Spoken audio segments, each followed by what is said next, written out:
So theoretically, we should be live. Right now, even. At this very moment, probably. Alive? Alive. Congratulations, we all exist. Hello, Internet. Good afternoon, the Internet. And there we are. We do exist.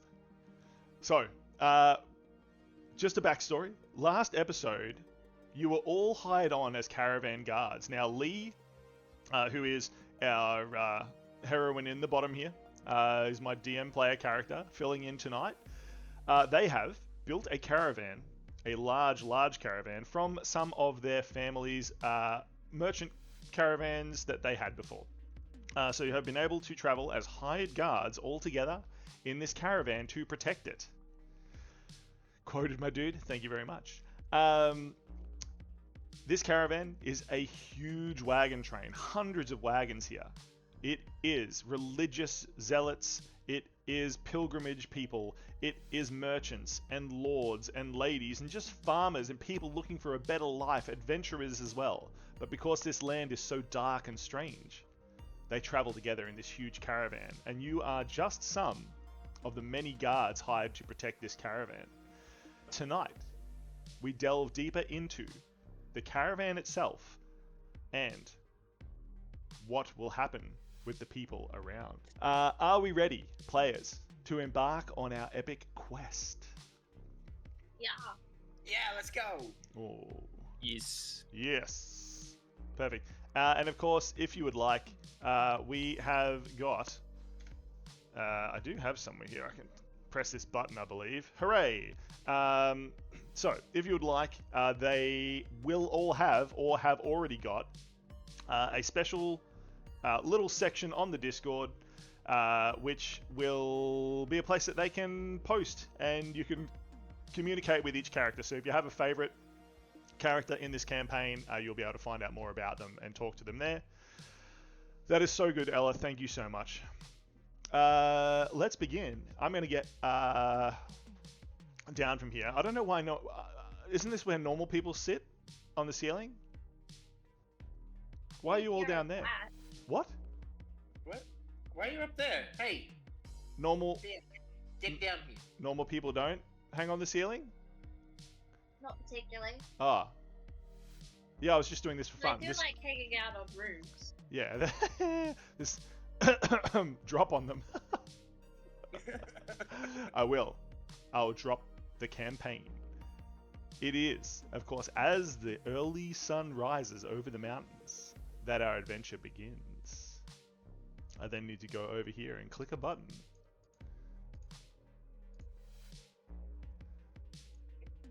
Oh, first try. Ah. And here we are. You're all there. You're all working, I see. You all exist. Wahoo! Yippee! Okay. So, in your wagon, very early in the morning, the dew still on the grass, slightly frozen in the cold weather up here in the mountain passes. The first to awake from their slumber is, of course, Esker. Esker is a necromancer, an earth genasi, known for cavorting with spirits. A bit creepy, their owl, familiar, pecks its skeletal beak on your face to wake you up. Oh, Octavian, it's too early. Leave me alone. From the back of the caravan in the sleeping area where you all share bunks, is a voice, and it is, of course, coming from Eric Vol. They are an artist known for their dark paintings, and they are already awake. Always too early. God damn it. The two of you step forward, stretch in the morning, and greet each other. The first two awake. I don't believe we've met. I'm Eska, and this is my pet. The pet is a skeletal owl. Nice to meet you. I'm Eric. I've come to explore some scenery for inspiration for my paintings. How are you? Alive. That can't be said for most of us. Here. Ali, who has been sleeping peacefully. Sorry, meditating peacefully, because they are an elf. At the back of the caravan, you hear these two discussing that they've never met each other rather loudly, and it breaks you from your reverence. Stepping down, what would you like to do? I'm just gonna stretch and get out a deck of cards and then just like walk between them to the front of the caravan. It's not really care. Ali, I see you're awake. Good seeing you. Just walks directly Nice to between meet the you. two of you. Ali, you can walk up to the front and out. There is a small area that you have set up out the front of the wagon. And it is, of course, for eating, hanging out, that sort of thing. So you get yourself some food from the group. Now, somewhere here, Always actually. good to start the day with some food. Yeah. Somewhere here, actually. I should definitely do this. Out the front, there is a horse. The horse is excellent. His name is Rolf. He's the goodest boy. He's the goodest boy. Let me just Say save hi to Rolf. save Rolf in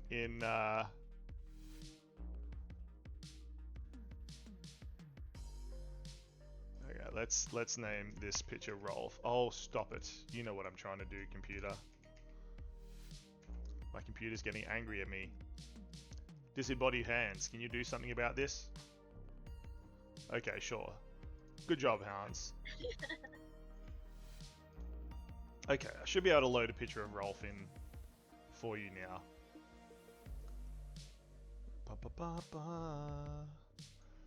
Okay, let's browse for Rolf. And theoretically, there's Rolf! Rolf is the goodest boy. The goodest boy. A huge Clydesdale of a horse that pulls the wagon. So Ali can go and feed Rolf a carrot or an apple. We've established they like carrots and or apples. Okay.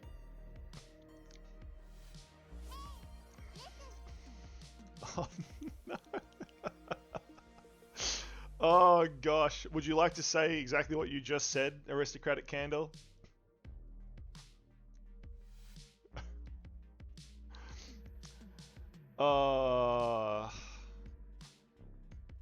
While I wait for Aristocratic Candle's response.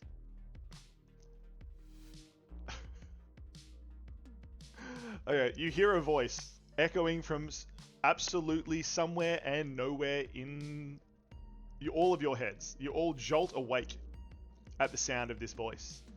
It says, "Stay safe and have a good night." You have no idea where this voice has come from. Night. It's morning.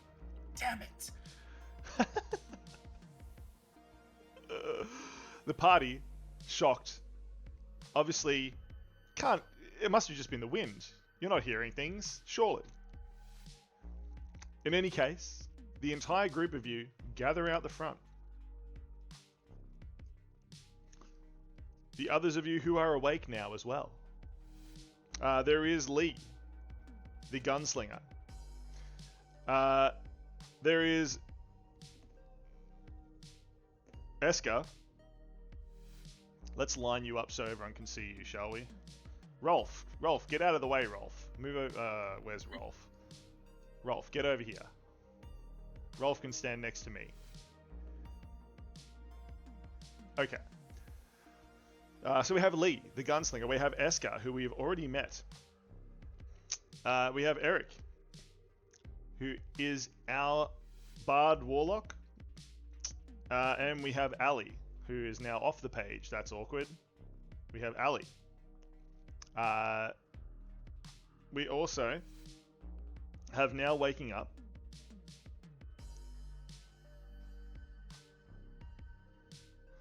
two new characters.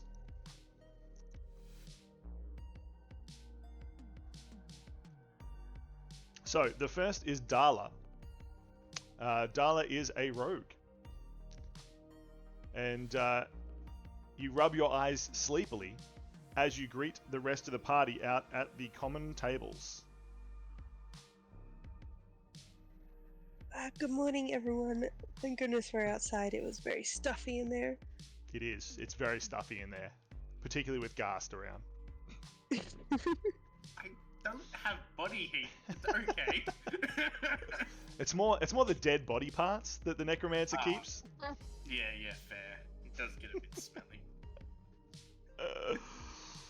And finally, we have Nemu.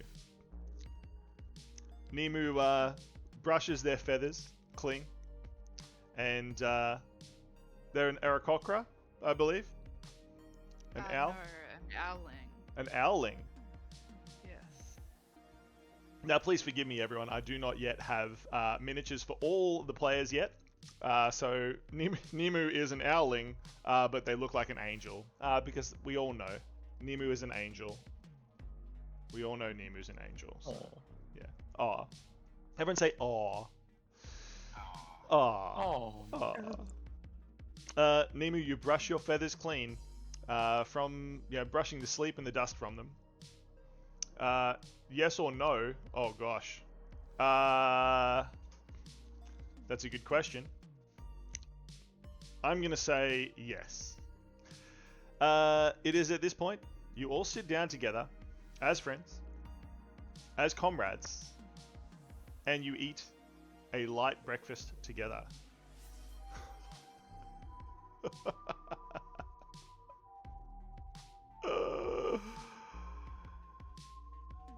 Oh Lord. Dear Lord. You hear a strange whistling sound, and the sun seems to set as it rises. Dark clouds spread all over the place. And stepping out of the mists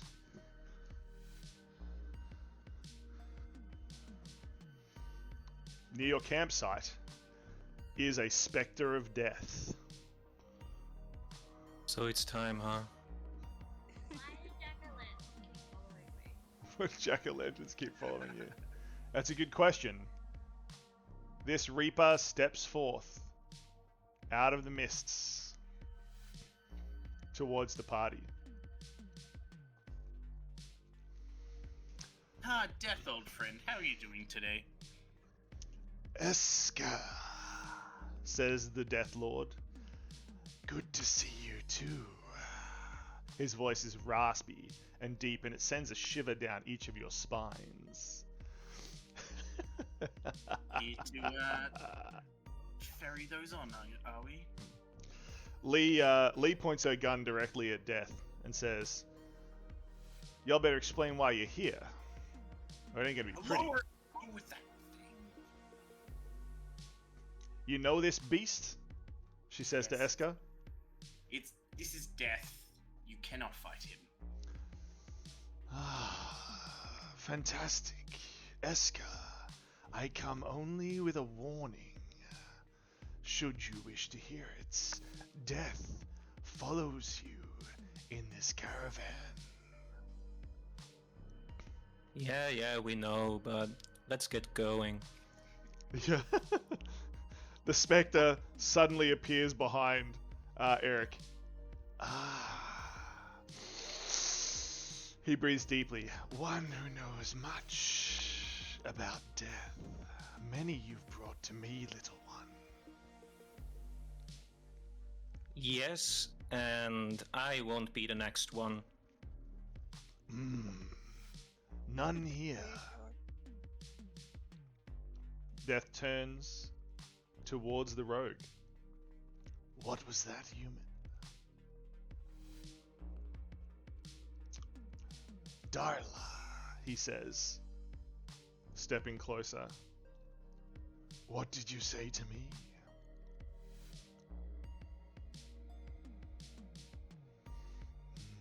Darla appears to be struck mute. How can he be sure he's not the next one for death? Because I know there is a shadow, something beyond even my reach, that stalks this place. Keep your eyes wide and bright, for at the end of the next night, one will be mine. Not through hands of my own, but through a darkness, a creature. I wish you to hunt it for me. Beware. He stands as if waiting for you to agree or decline his offer. Thank you, Death. And I'll flick him a gold coin and ask him to give it to the ferryman. Excellent. He catches it in his gauntleted hand. It makes a satisfying dull clink.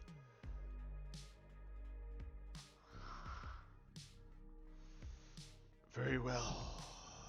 Heed what I say. And he disappears back into the mist. The sunlight beaming through it suddenly wakes you all as if from a dream. You feel like you can breathe again, like you weren't able to really before. Death has come to you.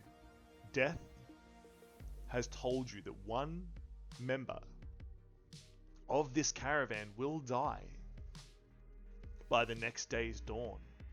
And it will not be by Death's hand.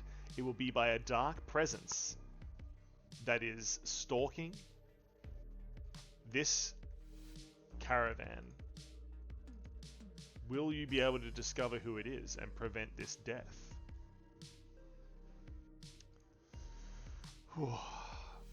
You have all finished eating, although after your encounter, most of you do not have much of an appetite. And it is Esker will just be greedily Sorry? eating. It's I'll great. just be greedily eating my bowl. Esker doesn't care. Does anyone else care they just spoke to Death? Nah, I just found it distracting. I don't care because I've met him on multiple occasions. Perfect. Perfect. Everyone else seems to be slightly shaken. Lee shakes her head. Takes a few bites of oatmeal. And then washes her bowl and begins cleaning her gun. Ready to head out. The rest of you, after preparing your meal, washing your dishes, as the sun begins to rise, you know you should head out and do your inspections of the wagons. Everybody save the game. Control S. Control S. So, is there anything you would like to do before you leave the safety of your wagon and head out to inspect the southern end of the wagon train, party?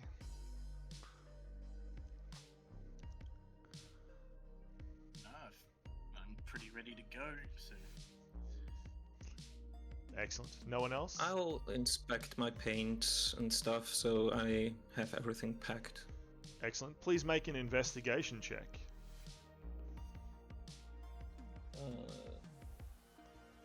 Investigation, where is that? That's a good question. Investigation. That's a 7. 7. Excellent.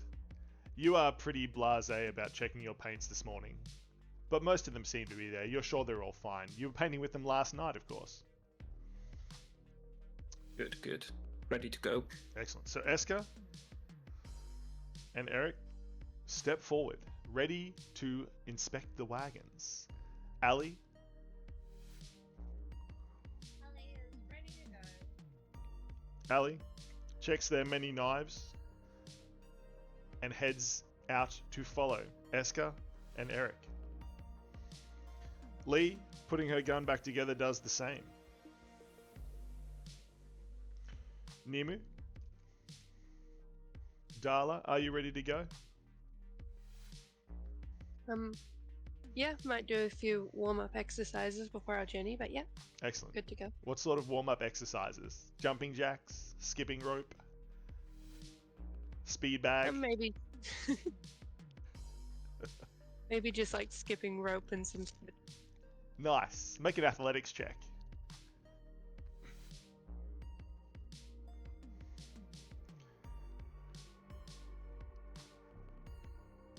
Eight. 8. Excellent. As Darla skips rope, they are doing it half-heartedly. You're a little bit warmed up, but not as much as you would like by the time that you head out with the rest of the party.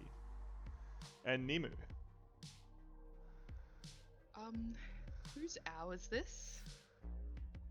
Whose hour is this? That would be Octavian. And he'll perch on Nemu's shoulder. Lee turns around and says, "Don't you mean partial owl?" Look, he's very, very pretty, but he wouldn't stop picking at my feathers all night. Could you please tell him to stop? Yeah, I would, but he has a spirit, so he does what he pleases. You Breaking command. you notice that your undead familiar owl has some new feathers that they didn't have before that they've stolen from Nimu and just like planted into their own like wings where there was missing feathers. Octavian, give those back. You've been groomed, Nimu. You've been groomed. It's gonna be a long day. It's gonna be a long day. Excellent. So, as the party heads out, you are responsible today for surveying and checking on the southern part of the wagon train. There are 3 camps that you must check. There is, of course, the main camp where the owners of the caravan live.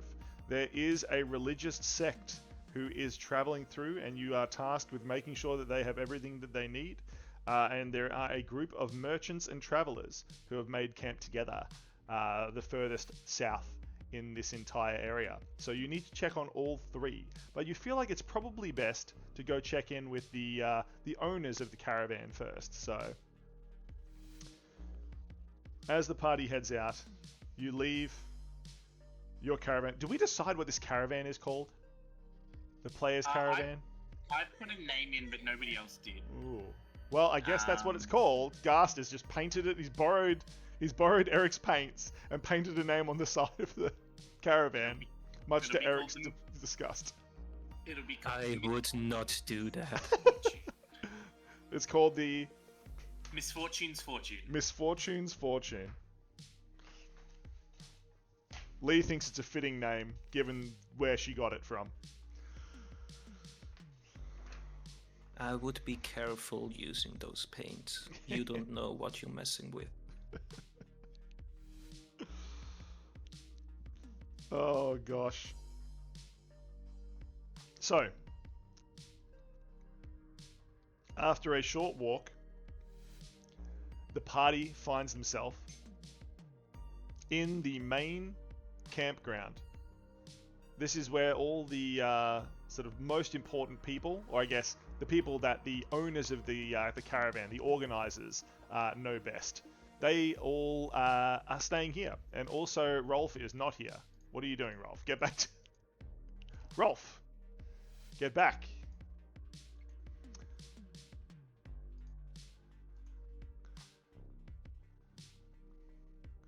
Okay. So, Rolf is back at camp. So Rolf is there. This is where the people who organize the caravan live. None of them have awoken yet, although you do hear some sounds from inside some of the tents and caravans as people are just starting to wake up. As you move forward, you see there are a few tents around for guards and the sort of helpers of the camp, or people that just like to rough it, like the scouts, the rangers, that sort of thing. The hunters that go and gather food. However, there are 5 big wagons, and the one at the back, this big blue one, is the caravan that is the owners of this particular caravan, the ones who organized it. They are a couple named Lelia and Georgie. And you hear a raucous sort of banging and clashing and some swearing happening. And it is at this point that you see an exasperated figure walk out of the caravan.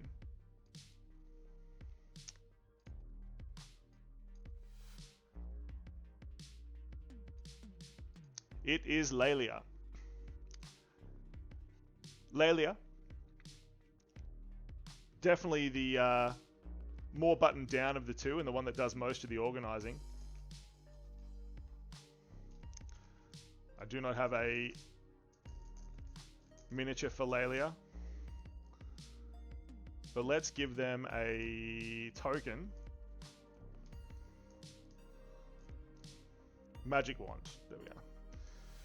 Lelia steps outside and begins sort of inhaling deeply as though trying to calm herself down.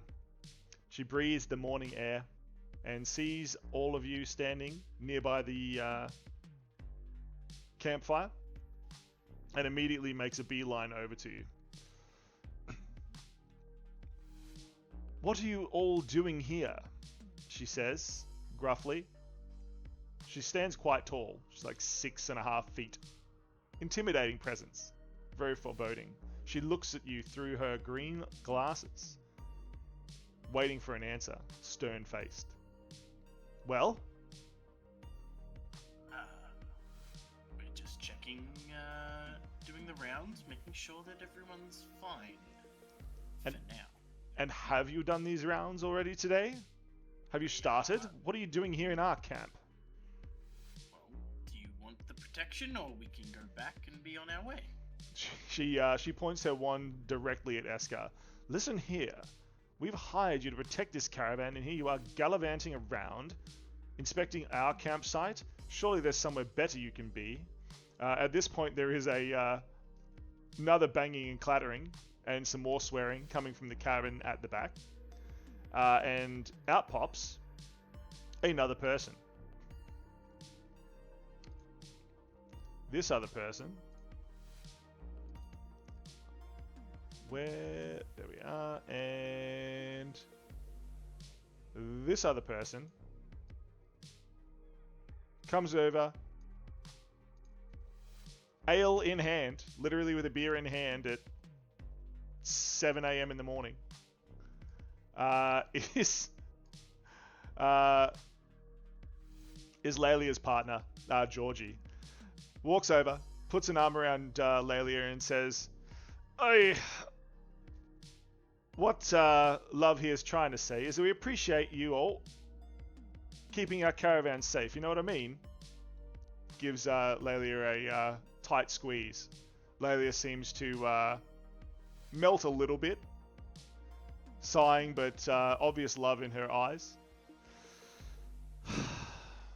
Yes. Isn't that what I said? Georgie just looks lovingly up at Lelia. "Party, what would you like to do in this situation?" The two seem to have forgotten you are here. I'm gonna go up to them and introduce myself. Nice to meet you. I'm an artist, and I am looking to paint some portraits. If you're interested. Persuasion, please.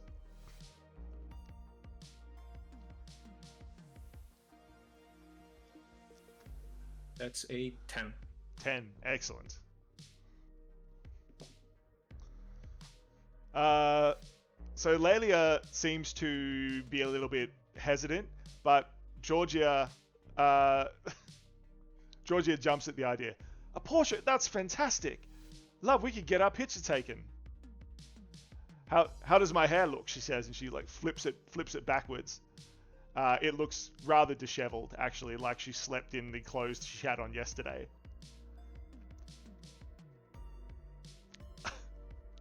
This seems to sort of stir Lelia up a little bit.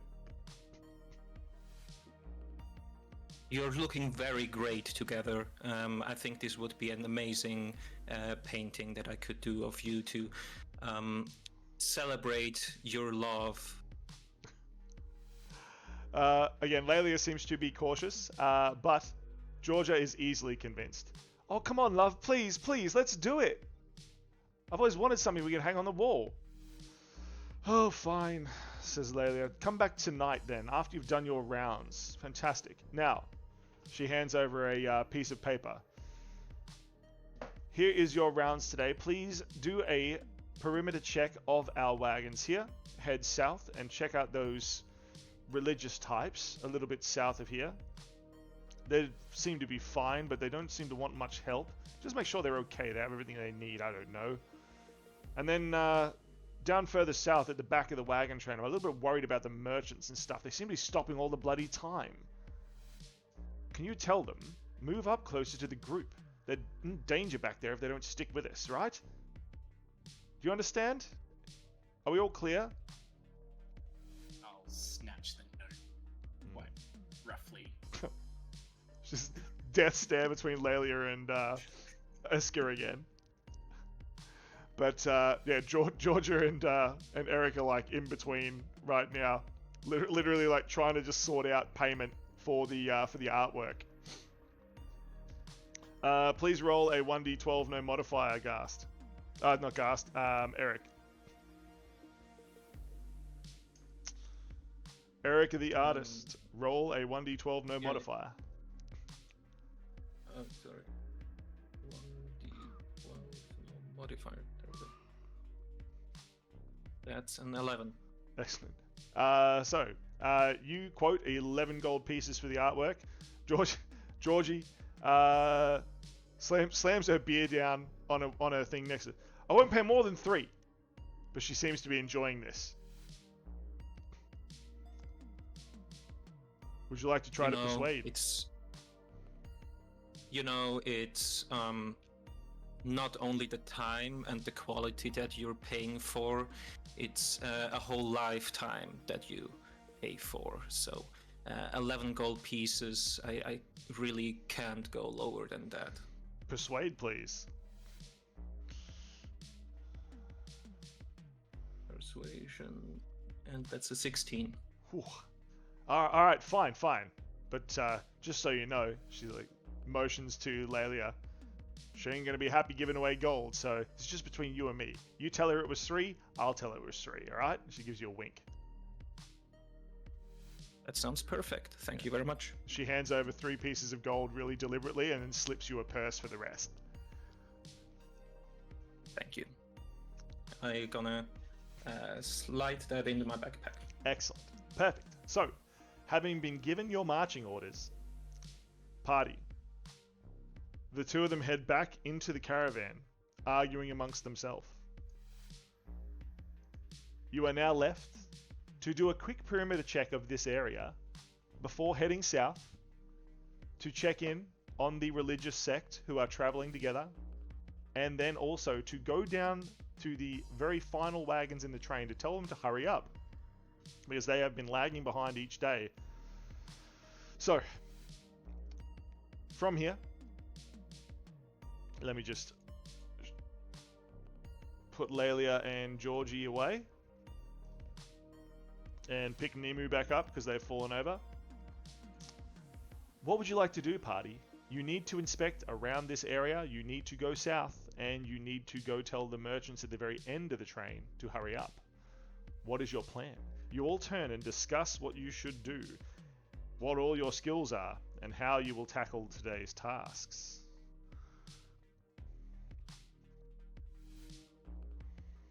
A silence Well, first we should probably wake up the guards here. Lazy sods sleeping again. How would you like to wake them? Oh, as aggressively as I can without hurting them. What's nearby? We could just bang some spots to wake everyone up. Roll a performance check, please. Allie. Allie the elf walks over to the That campfire. is not a good number. I got a nat 1. Nat 1!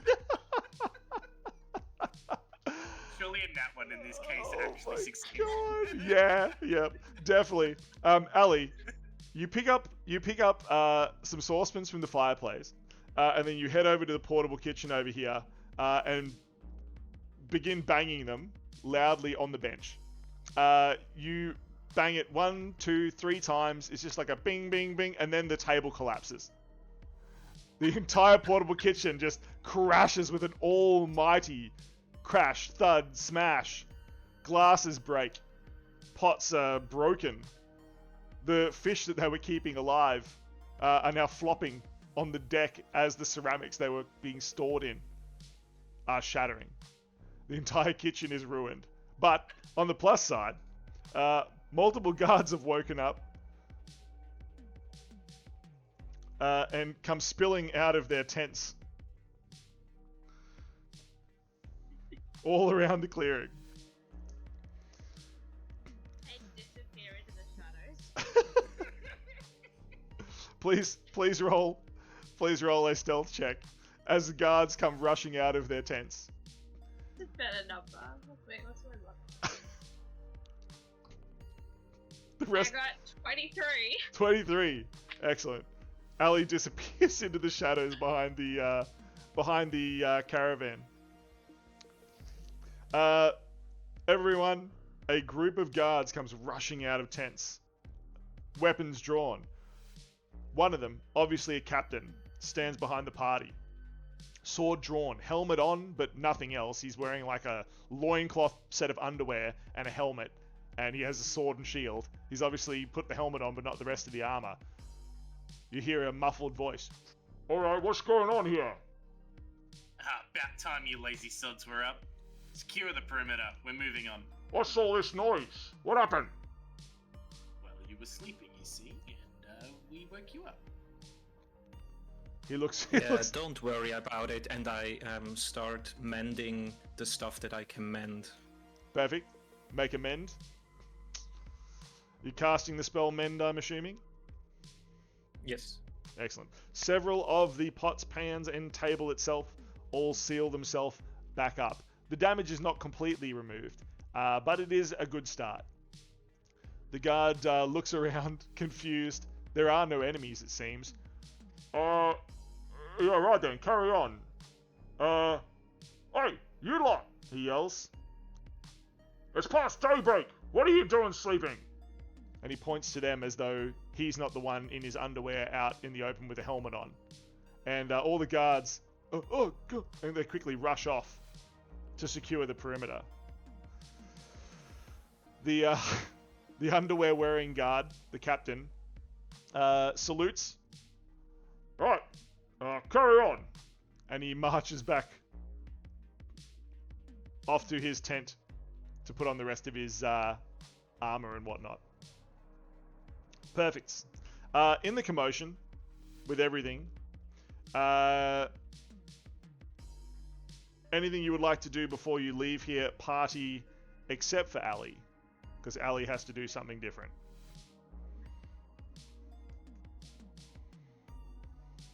No. We should probably check on the other travelers. If you guys want to do that, I'm not much for humans. And Esker just walks away. They're probably fine. They're sleeping, says Lee, shouldering her gun and walking away following Gast. This leaves Nemu and Eric and Darla standing in the clearing, watching Ali as she tiptoes back through the mess of the kitchen. Ali, would you like to roll a perception check, please?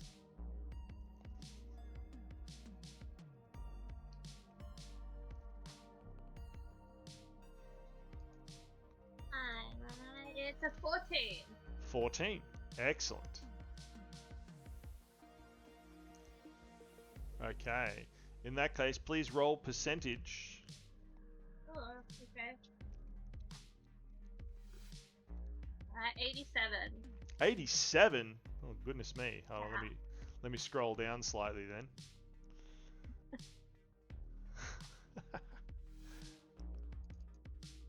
Perfect. So, Ali, as you move through the kitchen, the now decimated kitchen, you are stepping carefully, and suddenly your foot becomes stuck on something. You turn around and look down, and there is a small creature holding onto your boot. Oh, kind of great job. What kind of creature? Yeah. It is unmistakably a grobhoblin. It is a tiny little spiked creature. It seems to identify you as a good source of food since you wrecked its kitchen. And it just appears and will follow you around now. Keeps pointing at its mouth as though saying, "Feed me." Can I point to the jack-o'-lantern that's always following me? You can. You can. Roll perception. Can you find the jack-o'-lantern?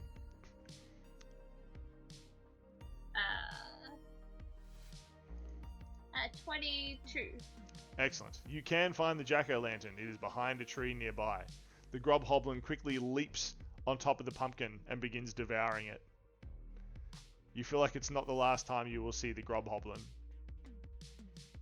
Yay. Yeah. Why do things keep following me? Says Ali as they walk towards the rest of the party. Anyone else I like... tell the party there's a little guy following me with the lantern now. Yeah. Looking over in the clearing over here behind a tree, you see the grobhoblin absolutely covered in pumpkin juice, just chowing down.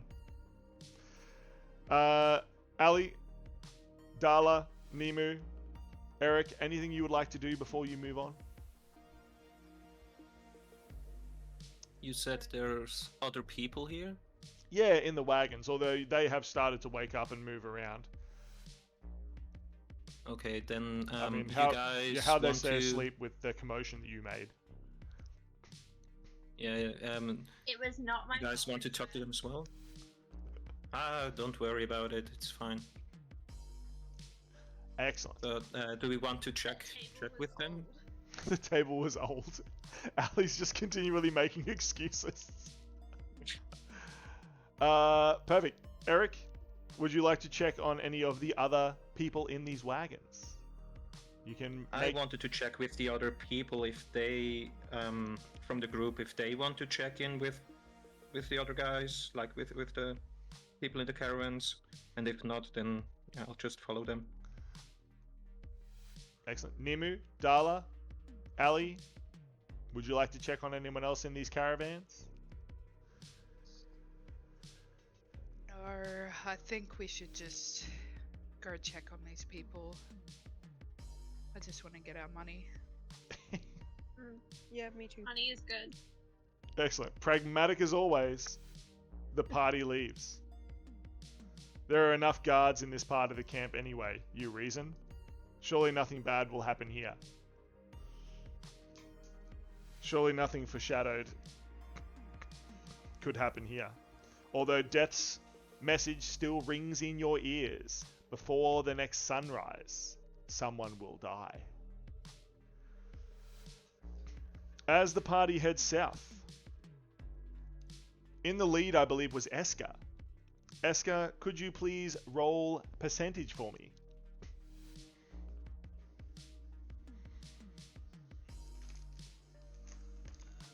56. What was that? 36? 56. 56. Yeah. Perfect.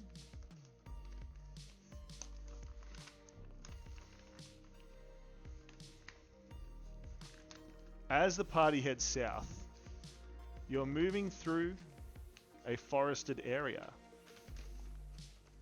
You hear some rustling in the trees nearby. Eska, please roll a perception check.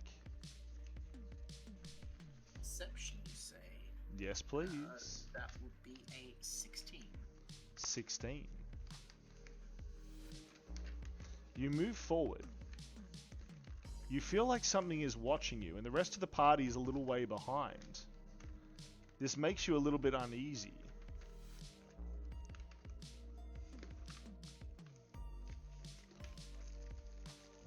As you move, Eska, you see movement to your left and your right. Where would you like to look?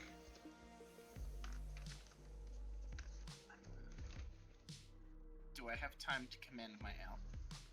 You command your owl, I guess. Because I can simultaneously look in both directions. Oh. That is true. Eska, you are just coming down the road towards the religious sect's encampment. Lee, silently behind you, but a few steps back.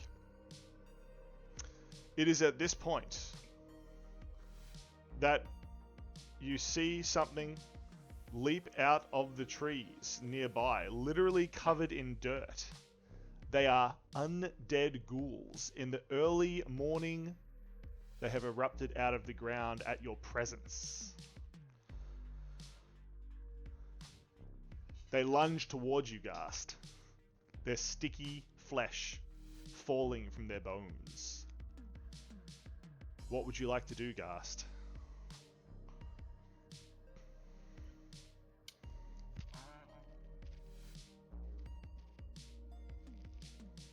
How far away are they standing from me at the moment? They are 5 feet away. Oh, okay. In a second, they're going to be able to reach out and slash at you with their sharp claws. I will... Seeing this, I will turn around and I will cast Ray of Frost on the right-hand one. Yes. Does a 14 hit? 14 will not hit. The magic seems to bounce off their ancient flesh and bones. It is at this point the rest of the party rushes down the dirt wagon track, arriving just in time to see the zombies leap towards Eska.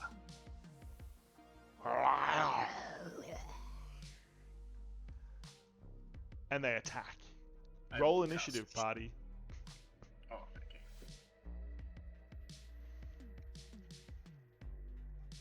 11. 11.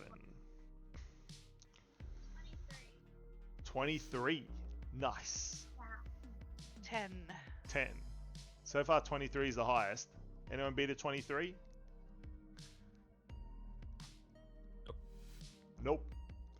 Ali, you are the fastest to act, of course. Being a rogue, you're always prepared for something like this, and your reflexes are almost second nature. What would you like to do as the ghoulish zombies leap forward onto Ghast? I would like to stab one with my rapier. Excellent. The rapier comes out. The one on the right of Ghast or the one on the left? The right. Excellent. It is right in front of you. You move forward and stab at it with your rapier. Oh, that's not a good roll. 12. 12. Excellent. Your rapier simply passes through rotten flesh. It does nothing to the beast to slow it down. No, it wasn't fun. Pulling the sword back, it is dripping with old ancient goo of the undead. Let's go clockwise. Eric, what is your action? I will cast True Strike onto myself. Excellent. And try to attack. Perfect.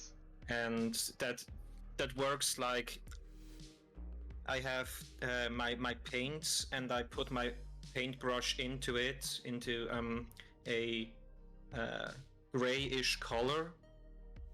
And when I take the brush out of my paint, there's some sort of blade attached to it that is glowing. Ooh, I love it.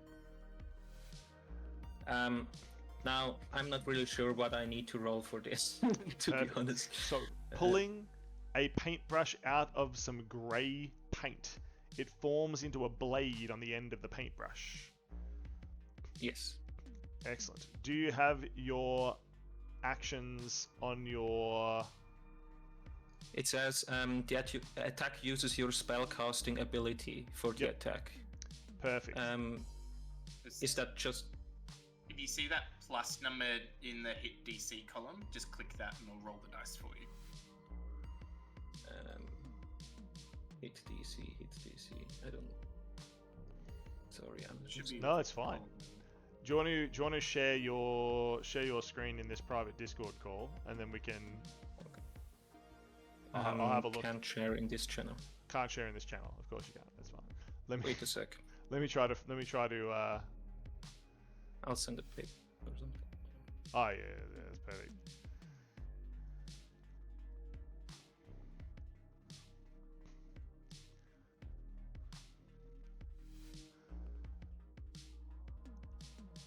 New characters, always Yes, let's. problematic.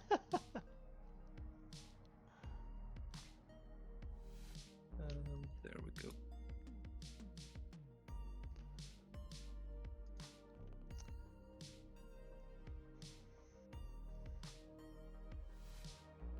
Yeah, perfect. Okay, so you see there's a tab called Actions next to the tab called Spells that you're on?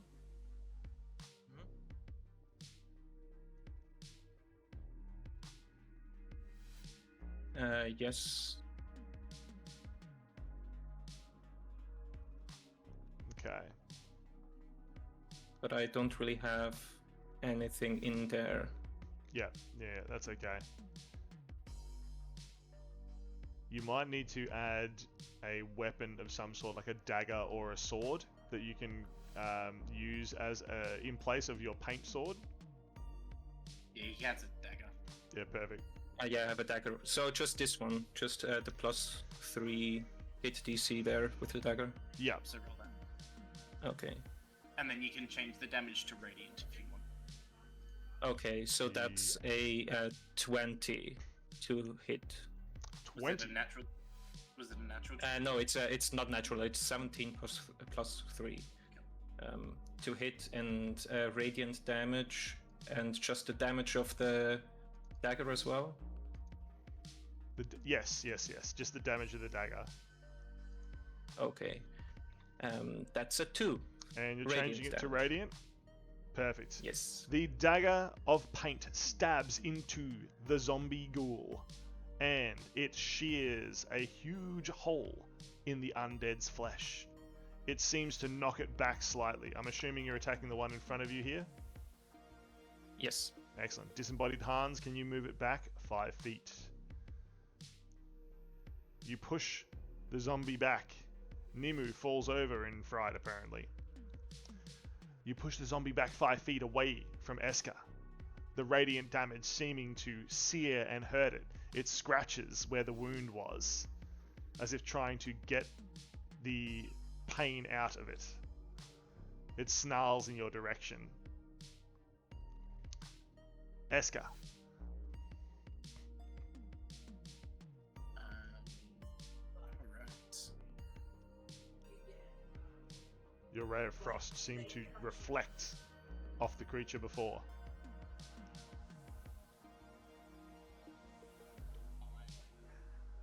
Reach out and grab the zombie and cast Chill Touch. Excellent. Where would you like to grab the zombie? What part of its being?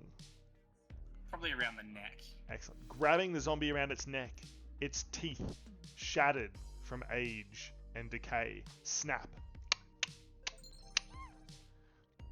Trying to bite through you.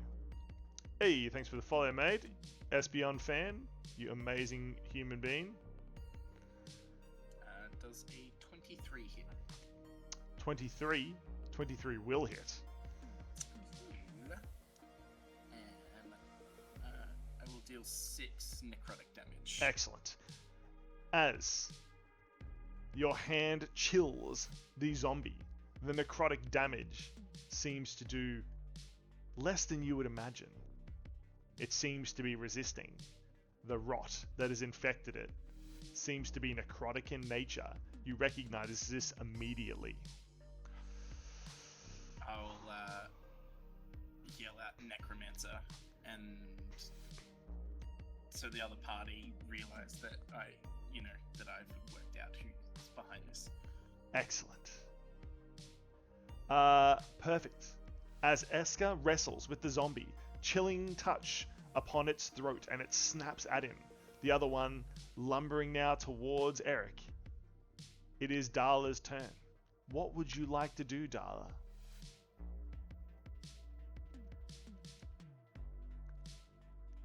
As the zombies move forward, lumbering steps.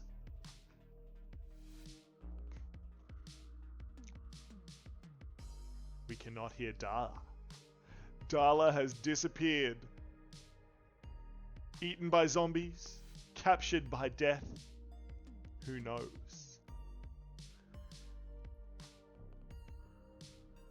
While Darla prepares their action though, Nimu, what would you like to do? I would like to. Is there only one? There is 2 zombies. There is one Okay. here that Eska has in a necrotic grip around its throat. And the other is here. It has been shot back 5 feet after being stabbed with a magical paintbrush. Yeah. By Eric. I'll run up to the paintbrush stabbed one. Yes. And I'm going to attack with my rapier. Excellent. The owling leaps forward. Rapier flashing. That one. It's great rolls tonight. Yeah. One might say being visited by death first thing in the morning could be a bad omen. Nah, it's fine. It's fine. I think that's a good day for Eska. The rapier pierces in but hits nothing vital.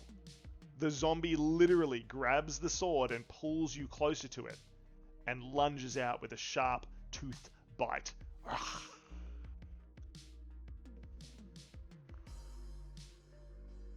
What is your armor class, Nimu? 13. 13. It will not hit. Luckily enough, you manage to keep it at bay with your sword, parrying and maneuvering it so it just misses, biting onto your arm. Lee. Yes, that's me. Excellent. Let's go, Lee. Okay. Lee pulls out Silver Sally, her rifle, points it at the zombie that Gast has in his grasp. Sorry, Eska has in his grasp. And fires. Take this, you filthy varmint, she says. Wow, there are really low rolls tonight. The gun fires, but the bullet seems to shatter. And it just sprays off around the zombie, dealing very little to no damage. Lee curses. God darn it. And she quickly checks the rifle, replacing the bullet and reloading. She moves back a few feet, using Ali for partial cover apparently. The zombies attack. Sorry, Ali. The first, that is wrestling with Gast, it tries to grab a hold of you with its long claws, Gast. It makes 2 scratch attacks. What is your armor class? You necromantic wonder. I cast shield before any rolls happen. As a reaction, a cold blue shield appears around the wizard. My AC is now... hang on. 17. 17. Excellent. So, The first claw simply scratches across the blue field, but the second one breaks through and punctures into your arm. Ghast, you take 2 damage as the sharpened claws of the zombie ghoul pierce into your flesh, your rocky flesh.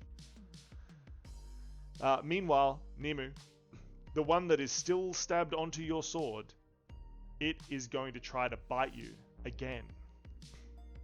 Ooh, your armor class, please. 13. This time it connects, sharp teeth biting into you. 6 damage is dealt. Please make a constitution save as the foul liquids from the zombie's mouth leach into the wound. 19. 19. Ooh. You manage to quickly squeeze off the disgusting fluid. You have avoided disease from the bite. Ali, seeing all this happen, in a flurry of movement, Ghast wrestling with one of the zombies, Nimu with the other. I need to stop saying Ghast. I need to start saying Eska. I'm going to start referring to you as Eska in all normal conversation. Sounds good. Ali, what would you like to do? I would like to try and stab it again. Stabbing again. The rapier flashes. Oh, that's a better roll. 24. 24. This time, you pierce it through a vital point somewhere inside. And the creature do I get snarls. my sneak attack? It is flanked. It is also being held in Yeah. place by Eska. So, you aim and you hit a critical point.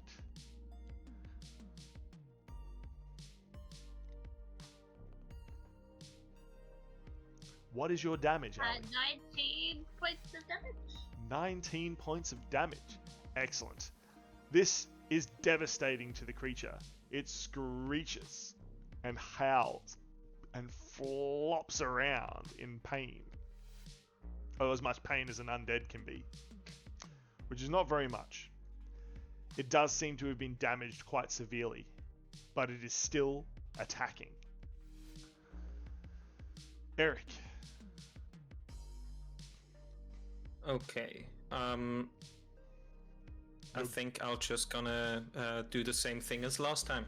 Excellent. Your True strike again. Your old blood-soaked paintbrush of grey paint. And I'll gonna attack the one which is severely damaged. Excellent. Or that's the one to the left. Yes. This one here or this one Okay. here? The one that is severely damaged. Excellent. So that is this one over here that Eska and okay. Ali have been attacking, which is fine. Okay, All you need to do is turn, take a 5-foot step, and strike at it. Okay, that's a 16 to hit. 16 and will hit. And another 2. Another 2 damage of radiant is dealt. Radiant. Yes. Again, the paintbrush rips a large gash in the ancient undead. It screeches and falls to the ground. It has been sliced in half, but it is still lumbering forward, trying to bite. You still have some movement left.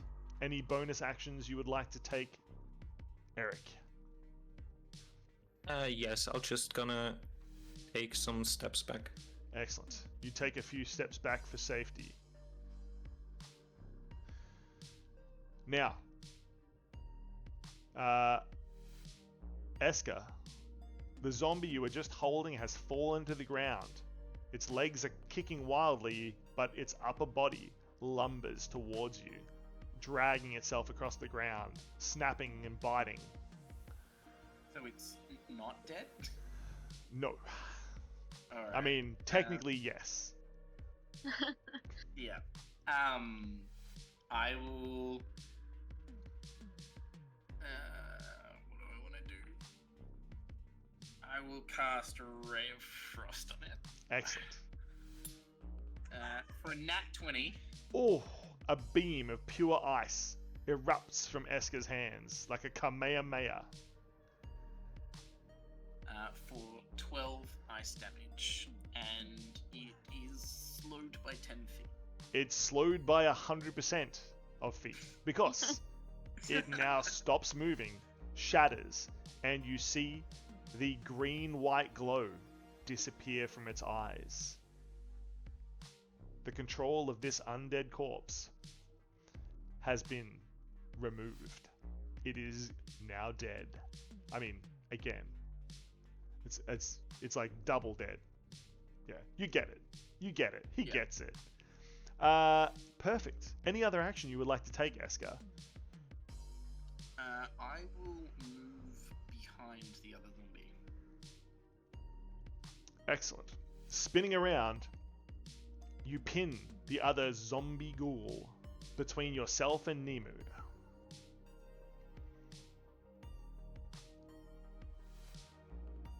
Nemu, it is your turn to take an action.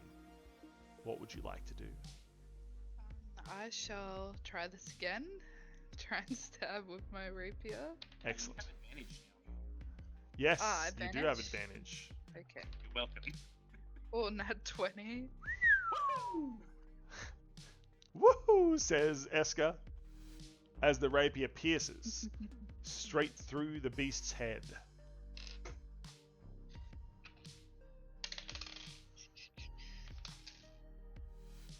God, I'm bad at math. Whispers Nemu for no 15 apparent reason. piercing damage. 15. Brutal. The strike straight into the beast. You see the green-white glow disappear from its eyes. The beast falls and is dead again. Well done, party. Well done. You seem to have conquered zombies along the road, raised by some undead sorcerer. This Now that is... they're dead, can I stare at Lee for daring to use me as a shield? You do. Lee isn't looking at you and then turns around and making eye contact. What? What are you looking at? I cross my arms. It's there. Hey, Huh. Lee. Come help me with these. We must burn them. Give me a second. I think I'm having a moment with this here lady. Aye. Lee, socially awkward as always. Looks Ali up and down and says, "I didn't think you were interested, but call me later." And just wanders off, Ali just shakes her head. absolutely not understanding the situation. As Lee goes and helps Esker. So, Esker, as far as I understand, you have knowledge of these undead. Do you know where they came from? Do you have any idea? I don't know where they come from, but they are being controlled. I felt it when I used my necromantic energy to sap their life.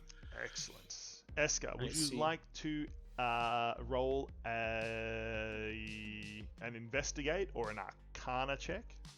Ooh, I would love to roll an arcana check. Esker remembers they have the ability to investigate these kinds of things and Got a uses 15. their arcana. 15. Excellent. It seems that whatever magic empowered these was, I don't know, it feels stale. It feels like someone empowered these maybe a long time ago. It's unclear. I mean, whoever empowered them is obviously still alive or undead themselves somewhere, but they don't feel like these were raised recently. These are not new constructs. They've been here for a while. Maybe the person that raised them is still around, but we can't be sure. But we desperately need to burn these bodies. Yeah.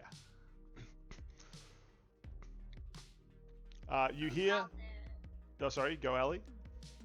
while they're investigating the bodies of the creatures, I want to check on the caravan to make sure people are okay. Excellent. That is a good choice. As you turn towards the caravan... Oh no! Oh god. As you turn towards the caravan, you see two things. The first is a group of knights stepping out of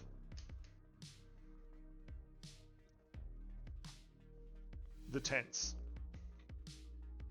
And standing at the front is the obvious leader, who looks like this. This, of course, is Brother Ostar. You are aware, you have seen him as you have traveled together. Brother Ostar is the leader of this particular sect of this pilgrimage to a holy site on the other side of the continent. He is gruff, but seems to have a good heart most of the time you've met him. Brother Ostar steps forward. Dear Lord, where did these come from, these abominations, onto the most holy? Have you brought them here? He levels his staff towards you. Speak. Why do we find you here upon the morning with these disgusting undead? I think the undead were here first. We just came here to do our job and protected you from them. Ali, Been persuade.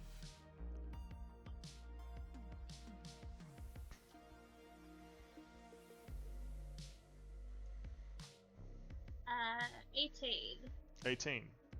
Brother Oscar squints his eyes. Ah, yes, you're that mercenary group, aren't you? You did a fantastic job with those bats and that wolf last week. Fantastic. I was Yes. totally there for that. No, he just recognizes you as that same group of mercenaries. Your co-workers were the ones who helped. Ah, yes. Well, as you can see then, all is well here in our camp. But it is at this point that the other thing you see, lumbering from behind the camp, none of them have noticed yet, a wild beast appears.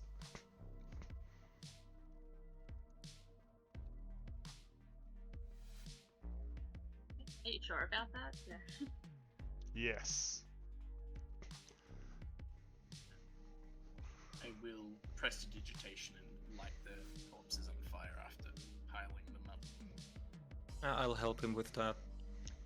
Perfect. The beast suddenly lunges out of the bush nearby, knocking the guards out of the way. It's a big boy. He is. Chunky lad. He is indeed. He roars. And you all prepare for combat. This thing means business. It has obviously come for food. It begins rummaging around in the campfire, eating the remains of last night's dinner, which appears to have been a wild boar that they caught.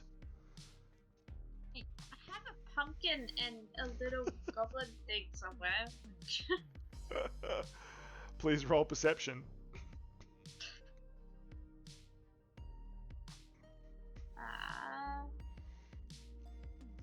23. 23. The pumpkin is over here, behind this caravan.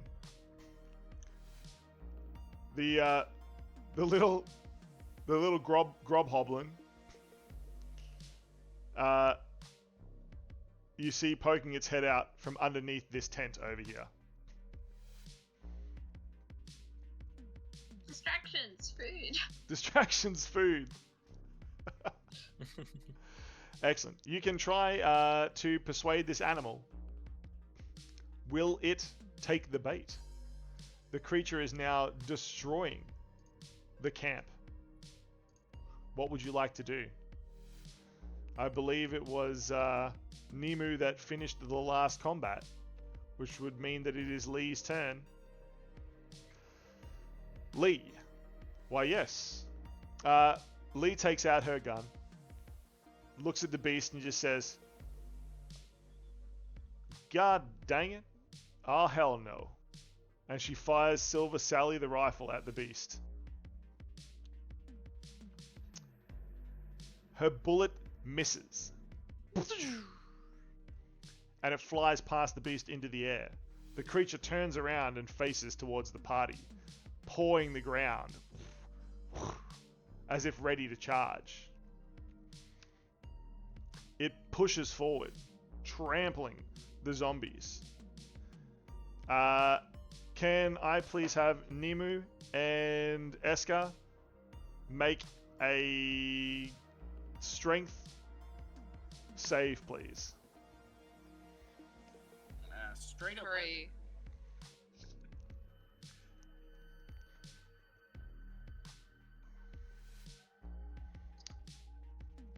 What is your save, Eska? I said 11.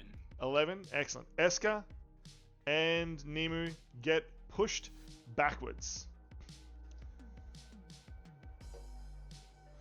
Eska takes 1 damage, Nimu takes 6. You are knocked back by the creature as it charges, but it immediately grabs one of the zombies, picks it up and begins gnawing on it. It has smelt more food, more meat. Even this rotten, it does not care. Even it's on fire? It has not been lit on fire yet. This all happened in seconds after you finished the combat. Oh. You feel like there's someone out there who's really looking out for your well-being. Yeah.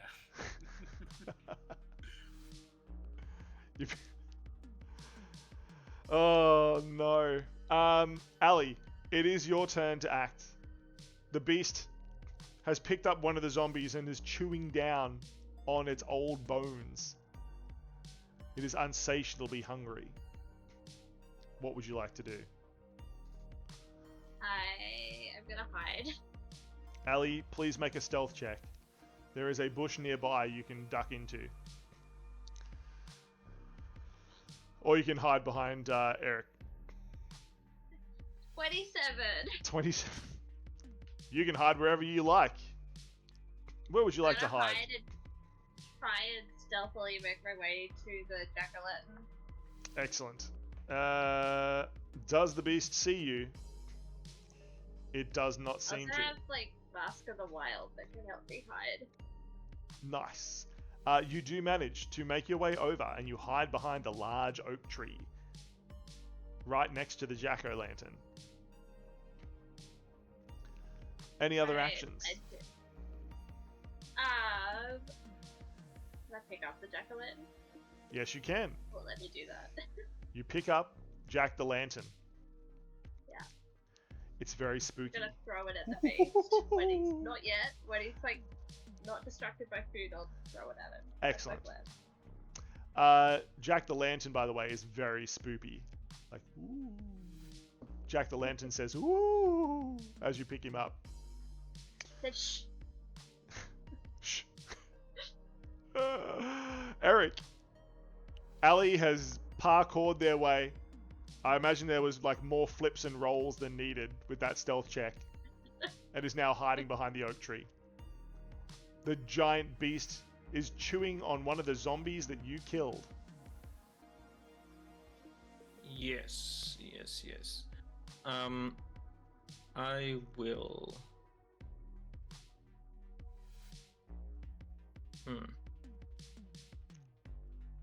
Huh? I will take a couple of steps back. A wise decision, you decide. You take a few steps back. And Eldritch Blast. Excellent. I'm assuming this is a blast of paint. Yes. It's basically different color paints. It's just a lot of them just spraying out of my bottles that I have. Excellent. My vials. Vials of paint erupt into a spiraling vortex that strew straight towards the beast. Make your attack. That's a 13 to hit. 13. It is quite large, and although it does appear to have thick leathery hide, the Eldritch Blast smashes into its chest. Paint sprays everywhere.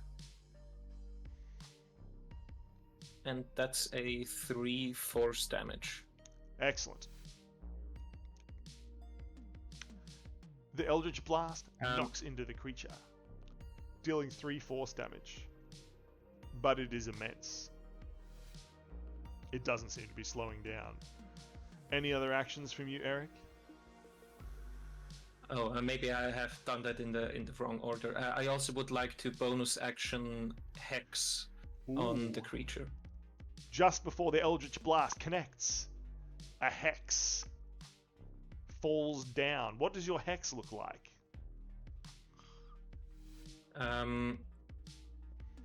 Let me see. You may choose the form it takes.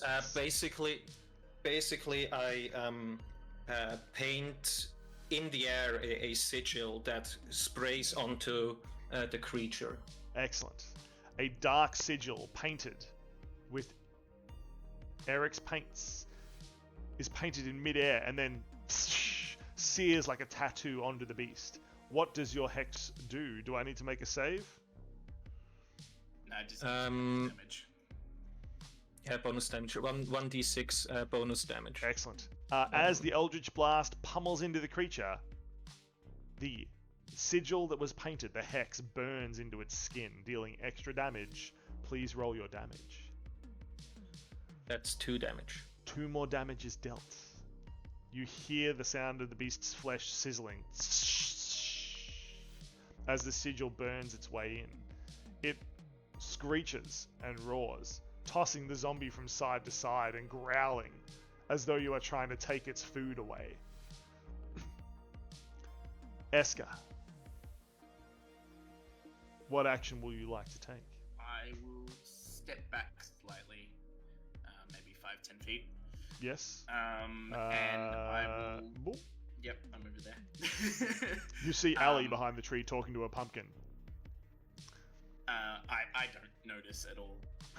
I will take out of my lantern a somewhat more powerful soul than one would have seen me summon Octavian with, and then it will split into 3 ethereal bolts and slam into the creature as I cast Soul Strike, which is my reflavored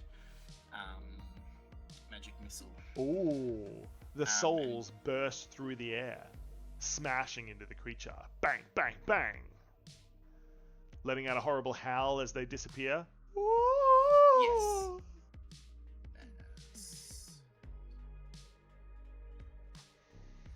Dealing 18 necrotic damage.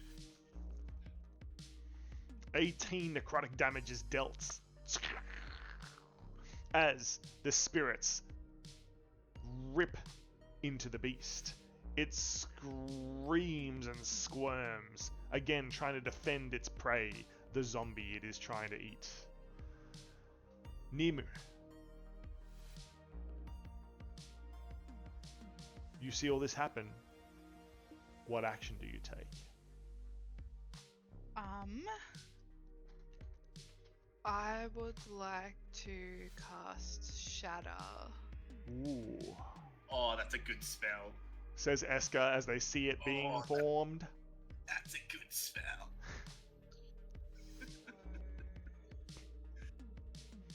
That is a con saving throw. Oh, it performs poorly. The sigils, the Eldritch Blasts, the ghoulish magic missiles that have smashed into the thing have left it vulnerable to your spell. It fails. That was a 16. 16 thunder damage. A loud shockwave erupts across the creature. Several of its bones, you are sure, have broken. It takes some severe damage and lumbers back slightly, growling and slashing with its big claws, trying to defend its meal. Nimi, where did you put the sphere? Because it does matter, because old mate head cleric there does may get hit. How big is the sphere? 10 feet.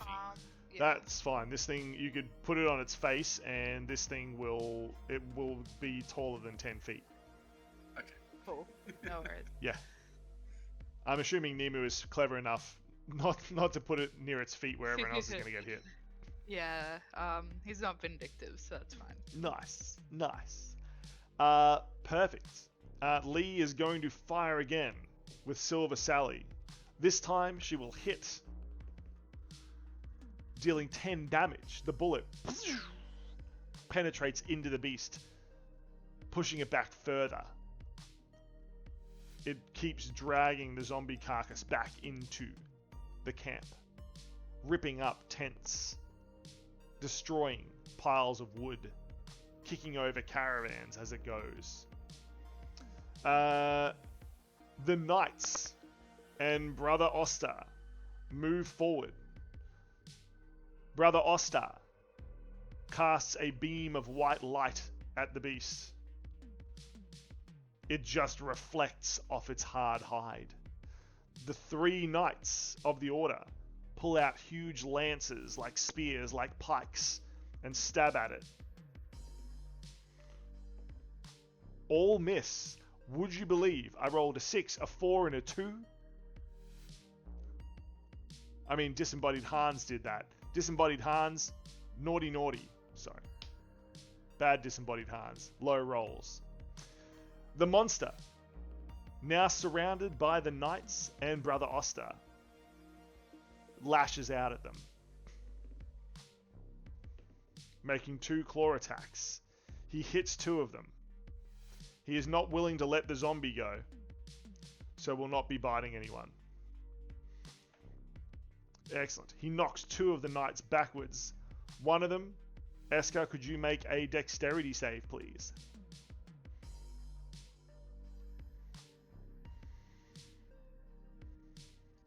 Esker? Oh, sorry. I'm back. Esker, could you make a dexterity save, please? Absolutely. I got 9. 9. Excellent. Esker, unfortunately, you are hit by a flying knight and take 2 damage as he punches into you, being knocked back by the big beast. The dark force summoned from somewhere. Definitely not Corporate Kahuna's fault.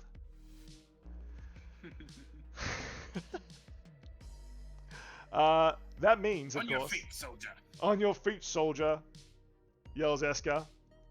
The knight looks at you and dusts off his jacket. I'm fine, he says, and goes to charge back into combat. Now, Ali, you see all this happen. The beast throwing knights left and right, still chewing on the zombie. What would you like to do? I would like to hand the jack-o'-lantern to the knight and tell him to hold it. Please roll a persuasion.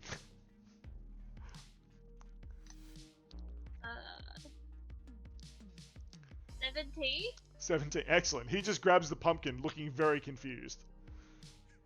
And then to run up onto the caravan so I can try and get onto the beast. Yep. Athletics or acrobatics? You may choose. Acrobatic. Excellent. Cartwheeling up, doing a handstand first. 18. 18 will succeed. You somehow cartwheel your way up onto the top of the caravan. Now make a make an acrobatics or athletics check to jump up onto the beast. This is a much harder jump, but you think you can time it. God. Okay. 16? 16. You leap and land up on the beast's back. Maybe. Hey. Surely there's a... Yes.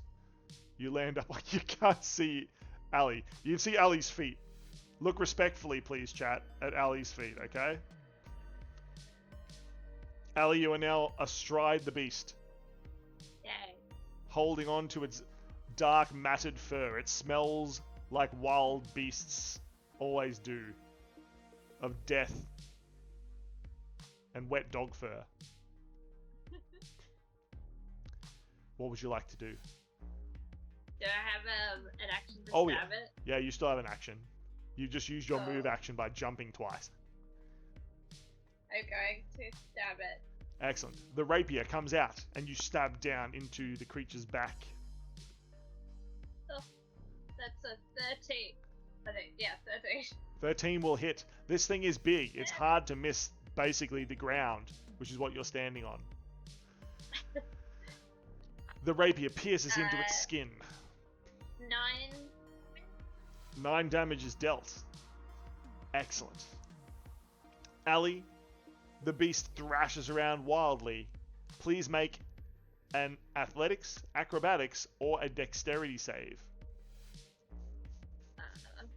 Dexterity save and acrobatics for this save.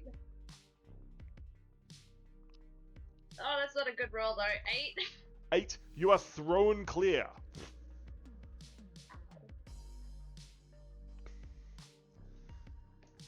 And you take 5 damage as you hit the ground hard. You are winded, you are hurt, but not mortally so. Luckily, you missed hitting your head on a barrel. Eric, seeing Ali get thrown across the battlefield after jumping up onto the beast's back, what would you like to do? So, what I'm thinking is, we maybe we have the wrong approach here. Maybe attacking isn't really what we are supposed to do. I think I will cast Silent Image. Yes. I will paint in the air, kind of like when you paint in VR. I will paint a creature that similar to this one, that is smaller, holding a really huge steak or other food that it might enjoy. Love it. And I want that creature to move away slowly, but kind of gesturing to the other creature for it to follow. Wow. Excellent. Okay, I would like you to make a persuasion check, please. Perfect. That's a 16 plus 4, 20. Excellent. You make a smaller version of the creature.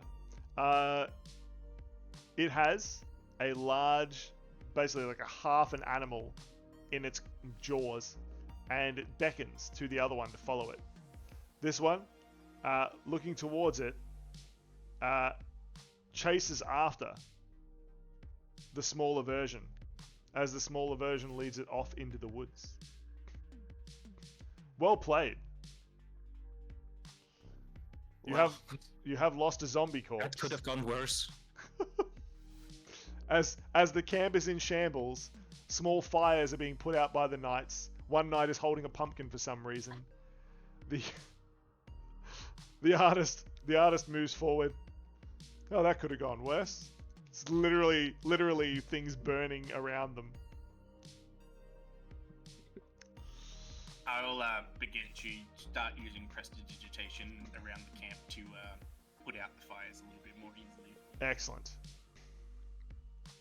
Yeah, and I'll prestidigitate the other zombie to burn it. Excellent. The other zombie corpse burns by the side of the road. You have purged this world of its evil. Eric, while the zombie burns, you see in the ashes. Please roll perception. Perception. Perception is a 11. 11. Excellent. Nothing but shards of bone and ash. There is nothing useful here, and you cover it with dirt. giving it a hasty burial beneath a small bush and hoping that it will lay to rest this time. Oh. Brother Ostar. Rest well. Brother Ostar steps forward and talks to Eska. It is good to see a good necromancer here. Taking care of the souls of the dead is an important duty for all of us. I am but a simple shepherd. We'll be fine. We'll set up a guard and repair our caravan before we need to move on tomorrow. Thank you for your help, party. He throws a small bag of gold to all of you. You all receive 50 gold pieces.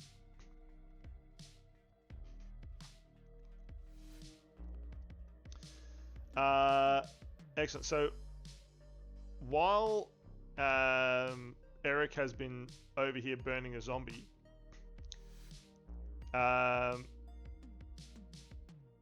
Darla has returned to the caravan to rest as they were injured in the fight.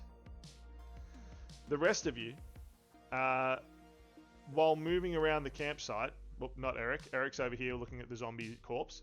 The rest of you, Ali and Eska and Nimu, in the crushed campsite and the scattered bits and bobs that have been strewn around in battle, you may roll perception if you wish. I will absolutely perceive. While shaking hands with Brother Ostar, Eska begins looking around at the scattered things around the campsite. 21. 21. 22. 22. 7. 7. Nimu, you find very little, apart from several feathers, which look cool until you realize that they were ripped out during the battle from your own body. At which point you gather them up and hope to be able to reattach them with some hot glue later. Octavian will see them and like swoop in and try and fight. The small skeletal owl is trying to like steal your feathers again. The other two. I tell Octavian that his scars look cool and he should just accept them instead of trying to cover them up all the time. Yeah. Just one scarred creature to another. Yeah. Your scars look cool. Yeah, they do. I'm swatting him away, but I give him one when no one's looking. That's so cute. Perfect. The other two of you do find some things lying around. Let's go with Ali, who rolled slightly lower. Ali rolled a little bit lower, 20... Higher. Higher. Rolled higher. Okay. 22. Let's go with Eska then, who rolled slightly lower. You roll first. Please roll a percentage, good friend. I got a 15. 15, nice and low. Doesn't necessarily mean bad. Ha! Eska, that's actually perfect for you. Very, very funny. It seems that one of the zombie that got dragged away by the beast, one of its hands fell off. And in the absence of any other necromantic energy, it is crawling towards you. It is the Scene Servant. 3 times a day you may whistle and summon a green hand. It works exactly like the spell Unseen Servant, except you can see it. After an hour, it will crawl back into your bag for a rest for at least an hour till you can use it again. You have a zombie hand friend. I have a zombie hand friend. Yes, you do. We love to see it. We do. We do love to see zombie hand friends. I have to look at what that spell does.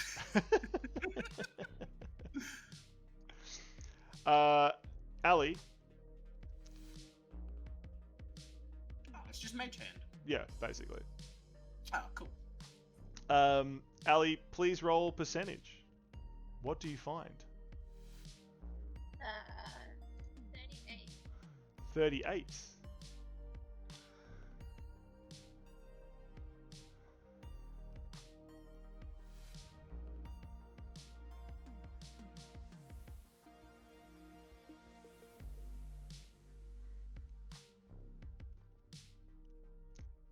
Excellent.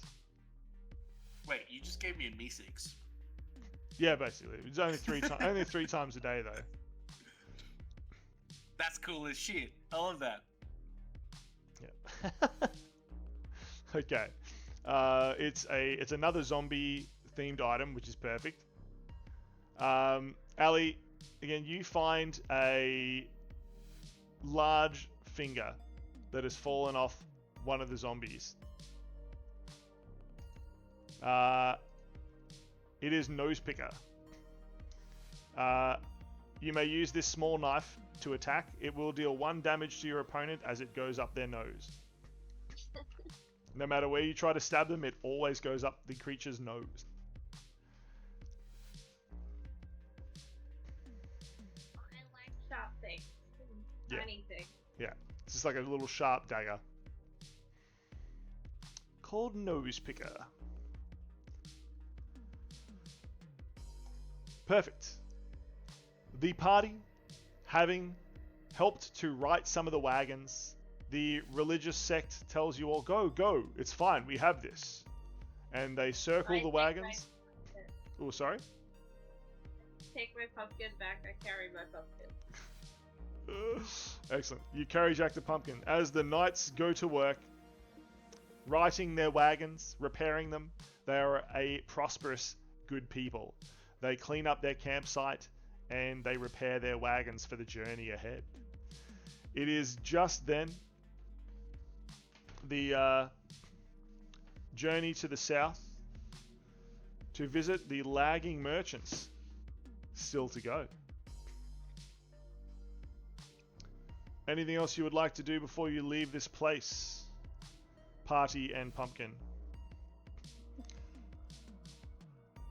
I'll check if I have enough paint left.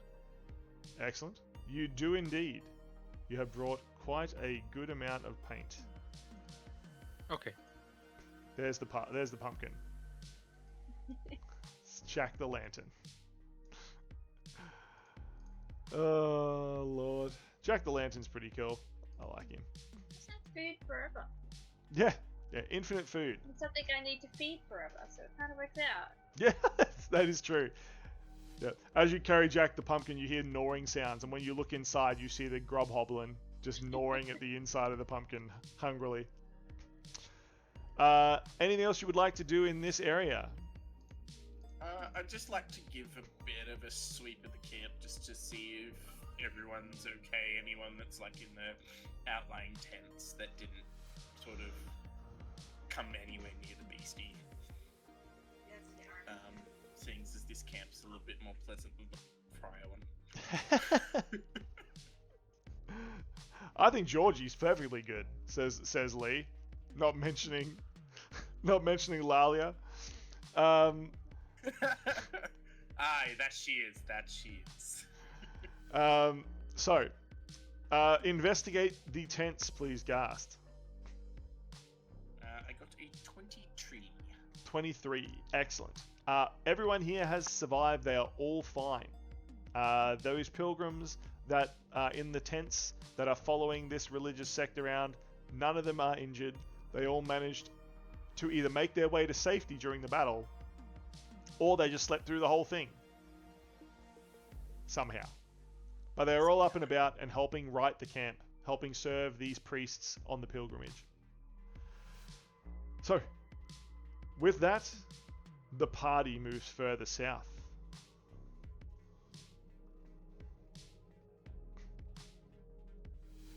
It is quite a while moving down to the final camp. It is a long way south. Again, they have been the slowest traveling out of all the caravans here. And as you round the bend, you see a tight-knit circle of wagons with several people out and about.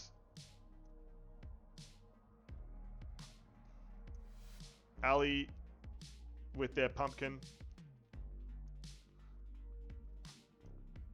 Eric. Me. Okay. Okay, so you all arrive at this encircled camp of wagons. The first person you see, you don't actually see until Eska, something small runs into you.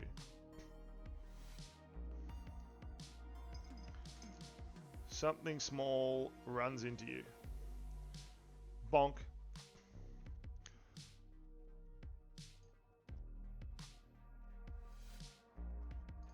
You look down, and it appears to be a mushroom.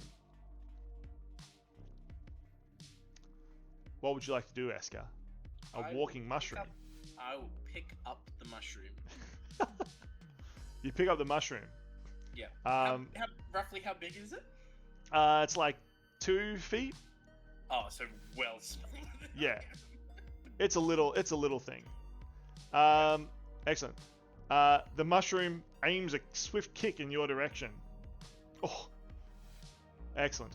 You take some non-lethal damage as you get kicked in the shin as you try to pick up the mushroom. I will continue to try and pick it up. Excellent. As you pick up the mushroom, you see that it is not a mushroom at all, but a small creature.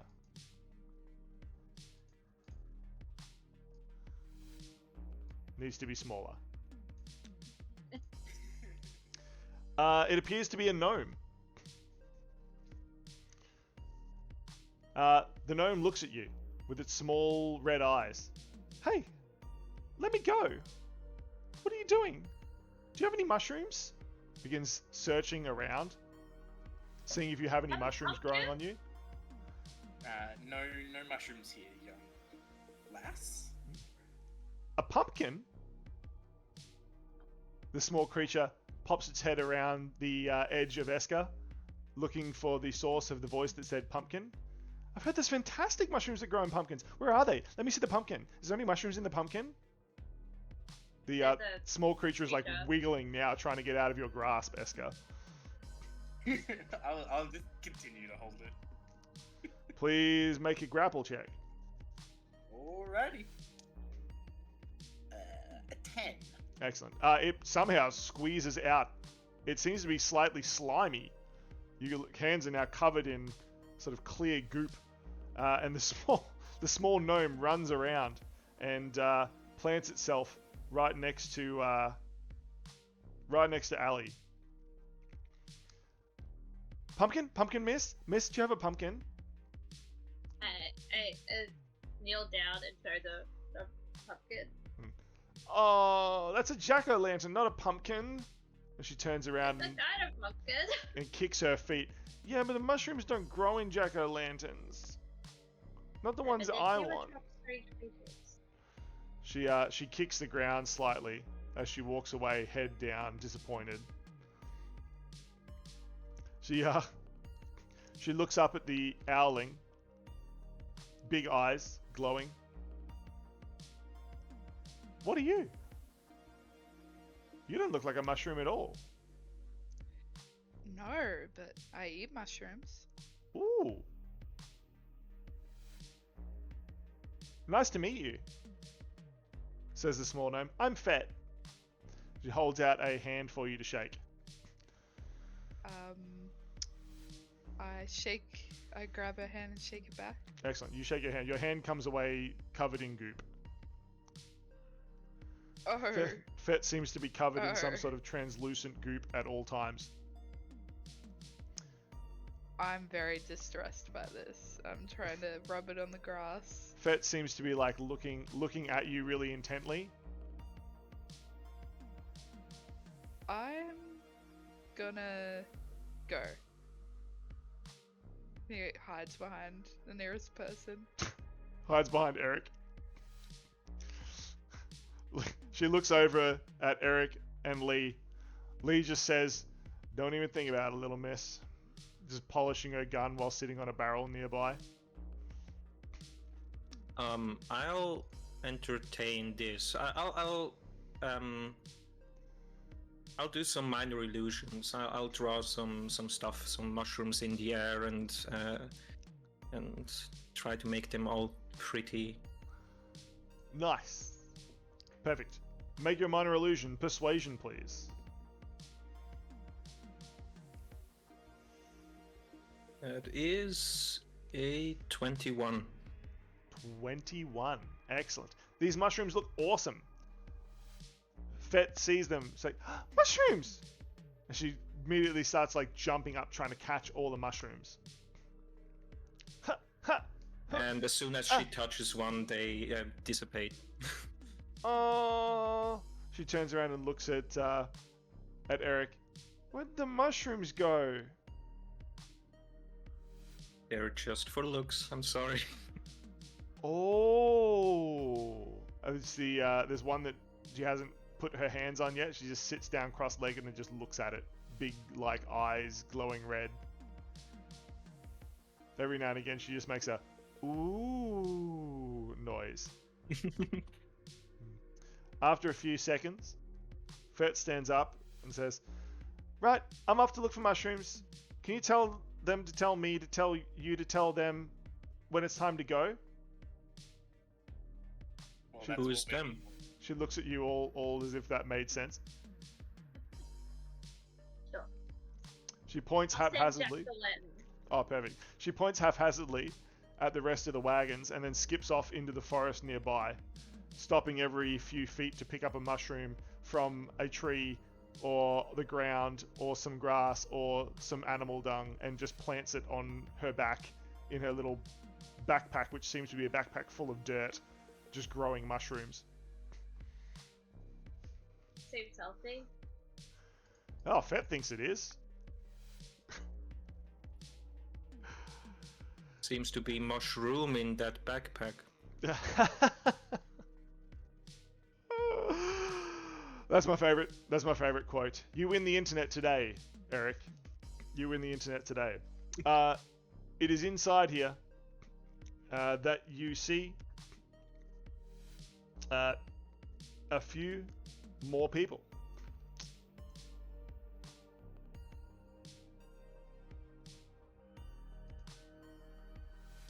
Let's put this down here. Okay, the first person that you notice appears to be a tinkerer, an artificer, a repairman. They are a dwarf, and they are over here near a wagon, hammering away, smithing and repairing some items from the camp. The second, another you have not met, is some kind of scholar, perhaps. They are sitting near their campsite, reading a book. Where's my book? Reading a book. Sitting at a table, reading a book. Slightly off screen. Excellent. They are reading a book nearby. And a third person sitting nearby that catches your eye.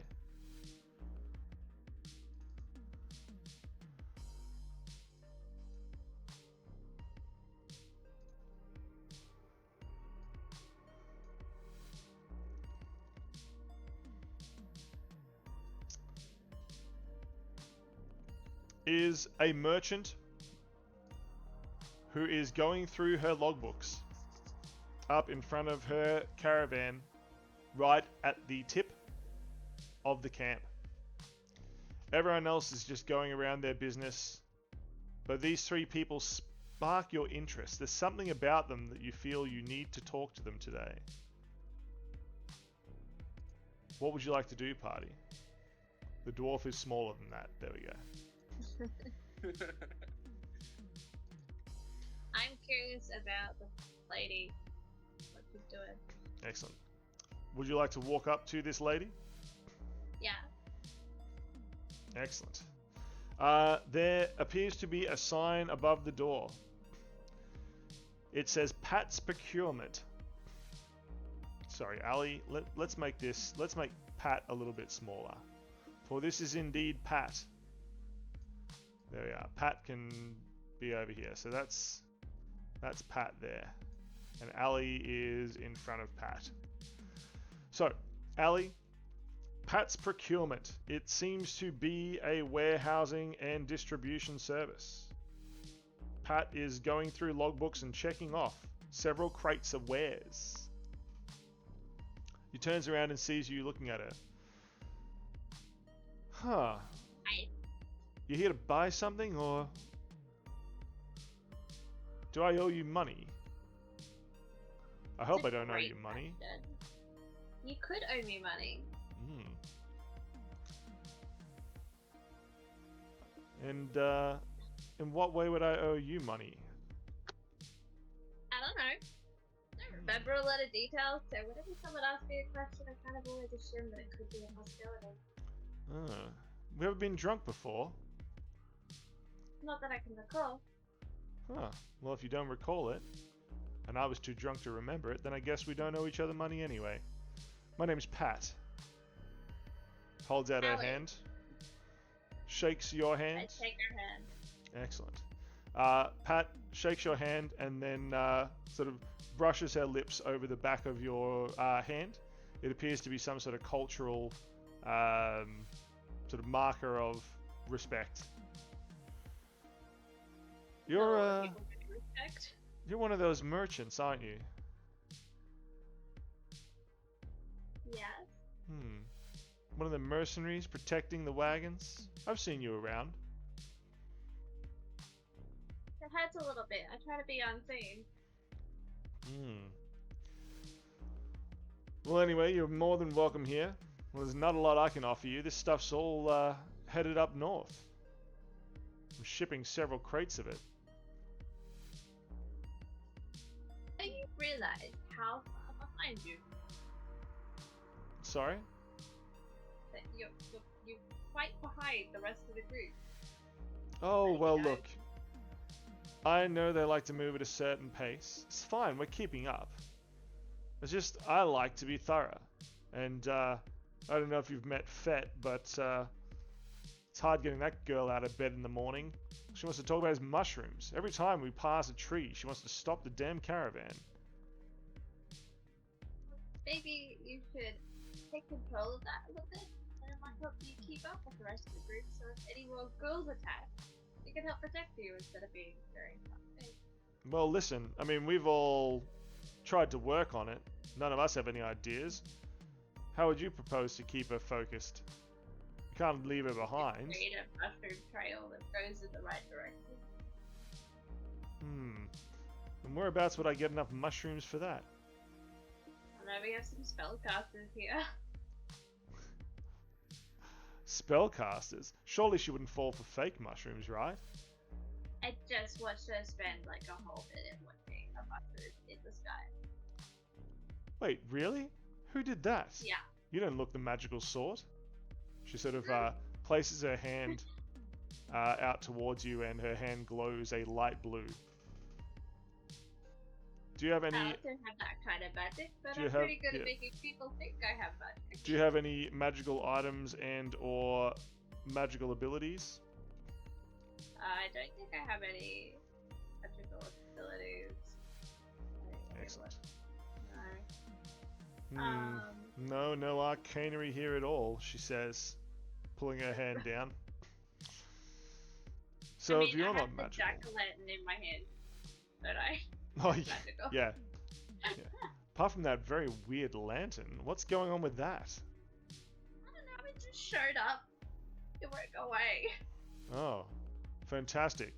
Well, don't give it to me.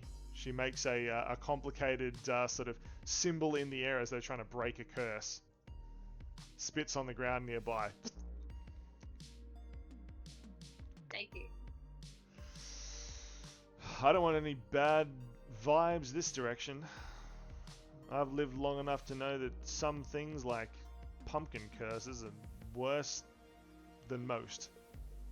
Honestly, this is probably one of the better things that's happened to me, so Oh, well, each to their own, I guess. Now, point them out. Who made this spell that kept Fett on task? I point to my party. Excellent.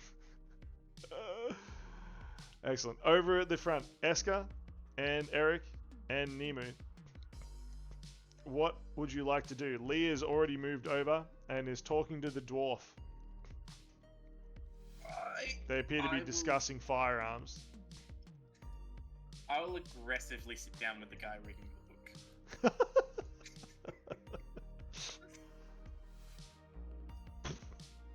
Do you open a book or two and just start a No, I just like sit down and just like, howdy friend, like real loud and obnoxious. Perfect. As you turn around to point to the party, Ali, you hear Eska's voice very close by. Eska says to the small person reading a book,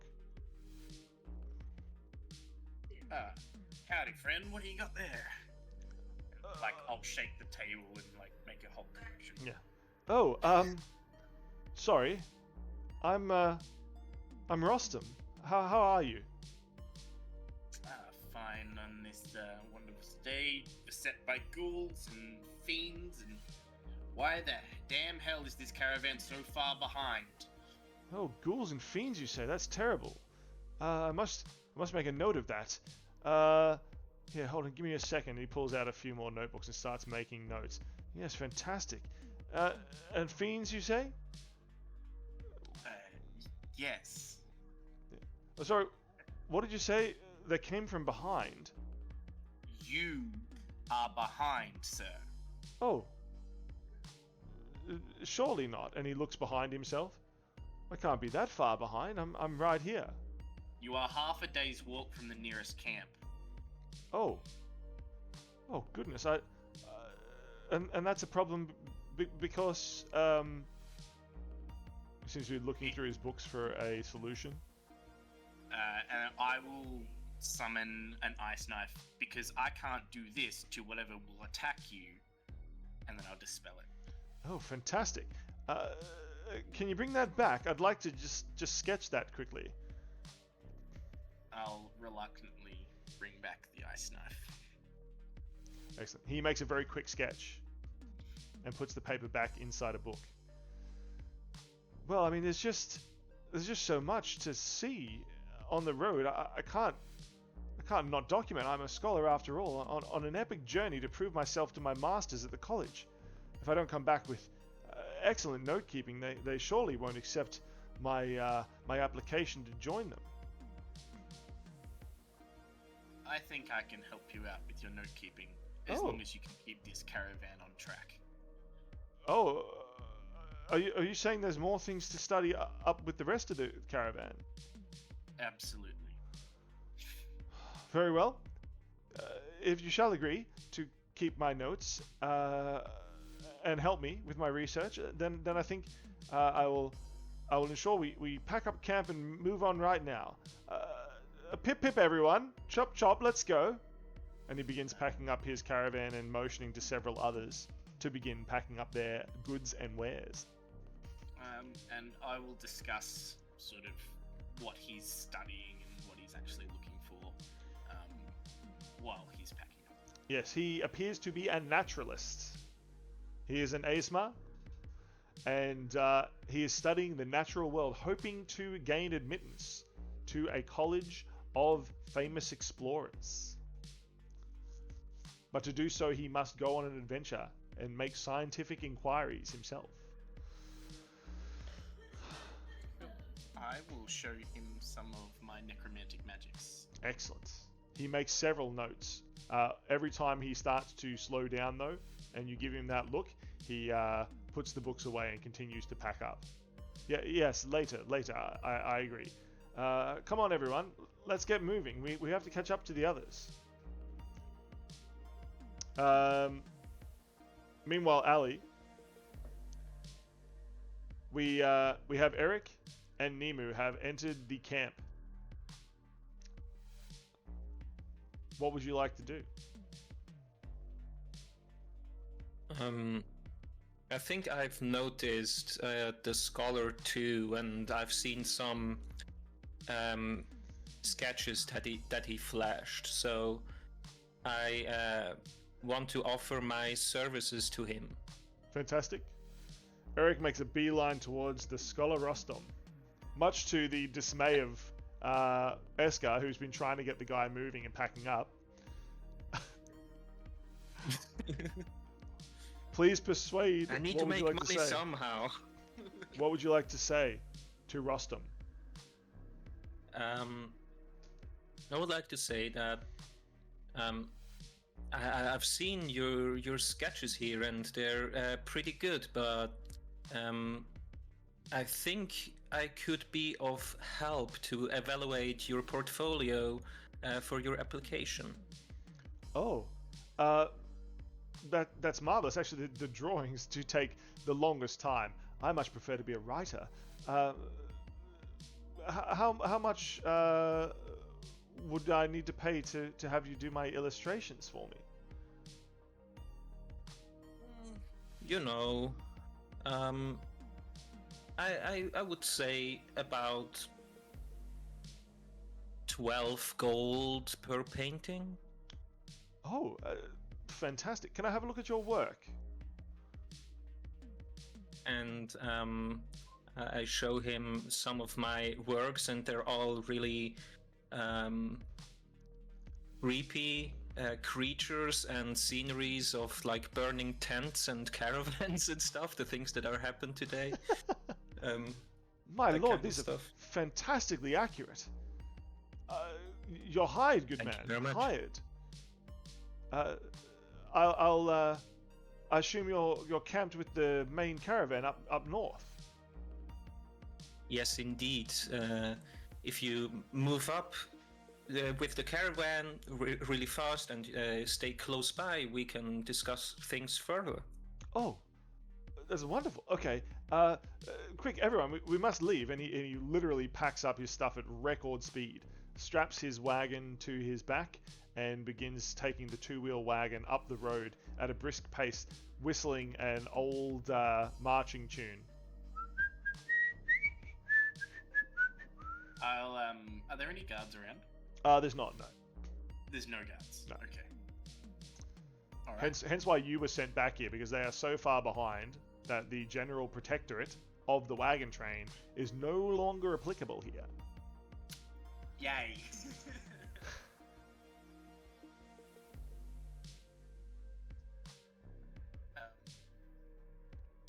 Yeah. Assist a couple of the others that he's instructed to pack up to finish packing so that he's not going alone. Excellent. Yes, several of the other merchants have left with them. It is now, I apologize, let us make sure he has left. Fantastic. Rostom has left the building, as they say in the business. As Rostom heads north, you see Fet jump onto the small cart with him. She appears to have found several new mushrooms and is looking at them closely. So Fet has also headed north. It is only Pat and the dwarf who you have not met yet. Ali, you were talking to Pat. Yeah. What would you like to say I to know her? that my party has magic. I don't have magic. Party has magic. Yes. But she looks across at let's just put her over here. She looks across at the obvious magic coming from Eric. Holds out her hand, and her hand glows blue. Ah, I see you're the one. I think you could summon a mushroom on a stick that'd keep Fet moving. I think that should be possible, but I don't think this is necessary. And why is that, good sir? We can just talk to her and tell her that there's more mushrooms on the way. Lee calls out from over the artificer's tent. Are you looking for that little mushroom girl? She already headed north with that weird scholar guy. Points haphazardly down the road. See, no issue there. Ah, problem sorted is a problem earned, says Pat. Well, I suppose we should get moving. I can do a full inventory check again when we get there. Pat seems to be overly scared that she's missing stock somewhere. Oh Do well. you need help? No, it's fine. I wouldn't trust anyone else with this sort of knowledge, this sort of important cargo. I'll take care of it. It's fine. And she closes up the last of her wagon and heads off with her 2 horses to the north. I'll see you up there. Sound suspicious at all. I'll catch up with you all later, she says, giving a nod towards Ali. And she rides off. Any chance I got a glimpse when she closed stuff up? Yeah. Roll perception. Perception, not very good. 5. Excellent. They are all just nondescript wooden crates. Okay. Excellent. All of the wagons except for the dwarves have now headed up the road to the north. It is, of course, due to the fact that Lee and the dwarf have just been yakking on about proper metalworking techniques for guns for the past 5 minutes. The rest of the party moves around, pumpkin and all. And as you approach, Lee says, "Oh, this is Pat. Worked with him for years. Fantastic gunsmith. Y'all should have a look." The other person was named Pat. They both. Very Oh. impressive. Mino. It's Mino, sorry. Redacted. This is Mino. Been working with him for years. Fantastic smith. Y'all should have a look at what he can do.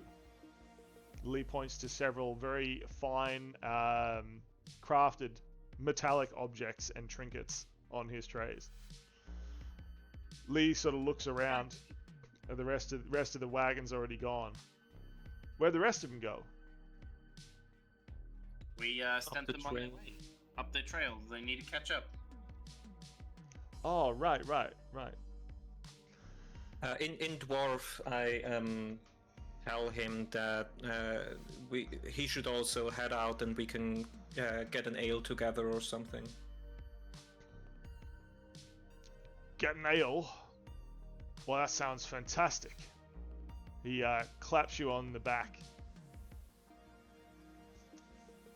A hard thirst at the end of a day. That's what I'm looking for. Lee gives her a nod. I'll see you later, darling. And he packs up his wagon and he heads to the north as well, leaving you all here in the clearing where the wagons once stood. You've successfully moved the wagon train north. As the sun begins to set, you can't help but feel the words that the spectre of death told you at the start of the day. Someone will die this night. Surely not. Surely you've done all you could to save that person who would die, but death seems so certain. You worry as you begin to head north.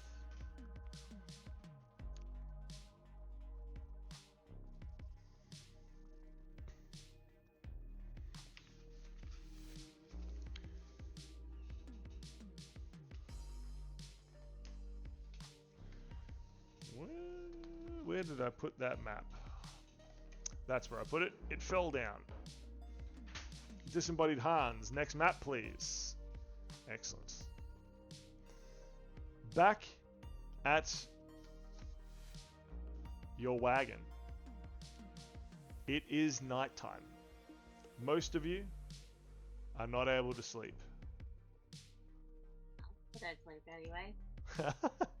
Especially the elf. Very not able to sleep. So you've been sitting around.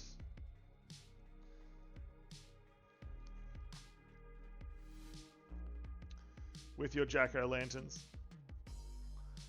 Just having a night to yourselves. Trying to relax and trying to shake the feeling that something is wrong in the camp. That something's going to happen. It is at this point, could I ask everyone to make a perception save, please? Perception check. Nat 20. Nat 20? 10. Wow. Nemu, with 18. your owlish perception, you hear a piercing scream. Just loud enough for you to hear over the rustling of the night. It has come from somewhere in the camp. Somewhere in the wagons. It fills you with immediate dread.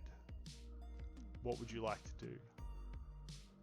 I bolt straight up. Yes. Call out to everyone to wake them up if they're sleeping. Everyone is already awake. What? What is it? Did you hear the scream None of you heard Where? it. from the camp? From the camp? Yes. Let's I go. I will run and I'll send Octavian 100 feet up in front of us to see if I can see what is going on in the camp before we actually arrive there. Excellent. So, as you begin to run, could I please get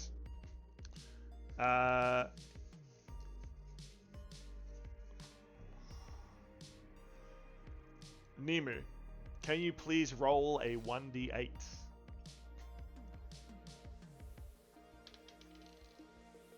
Six.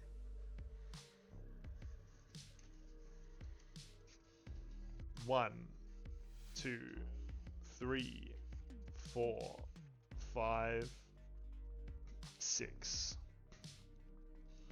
Ooh.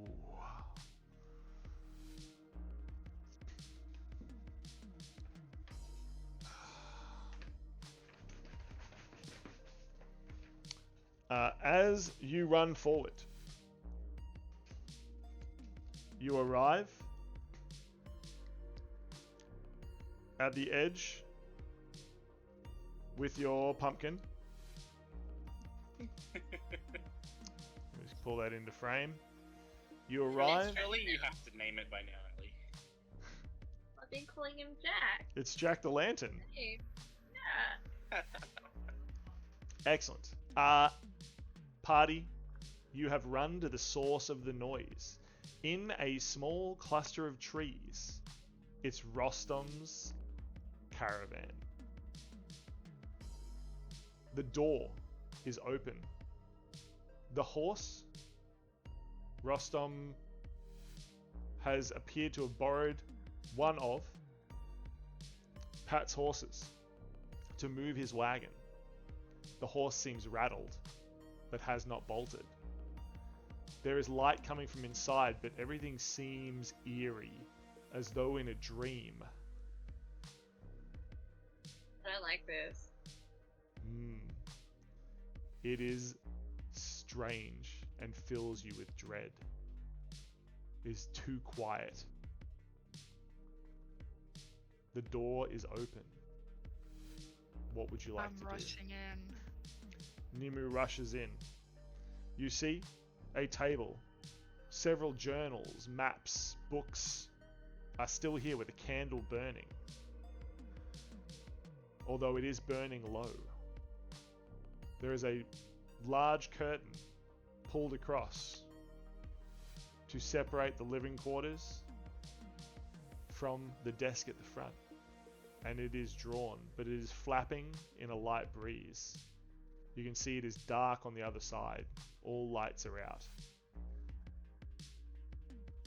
I'll push through. You push through and roll perception in the dark. Do you have dark vision? I'm pretty sure. Surely an Yeah, I outburst. do. Yeah. Surely, if you don't, you do now. Another nat 20. Another nat 20? Only rolling nat ones at 20s apparently. Woo! Excellent. The big rolls are out. You see, unmistakably, a sleeping Rostom.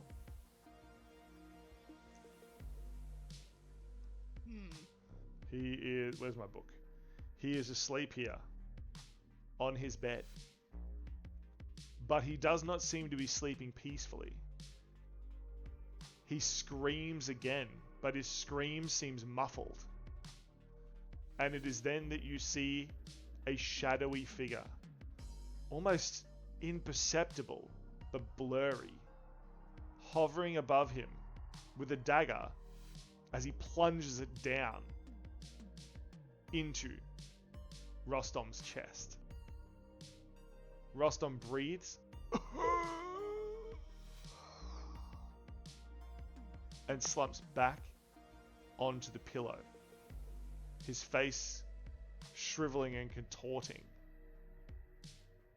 He has passed from this world. The dark shadow,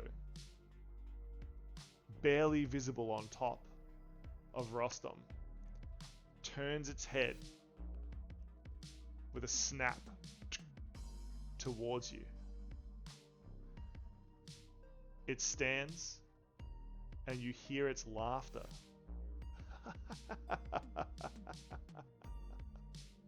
Seem to echo both around the room and in your own head. The rest of the party outside, you hear this laughter in your own head as well.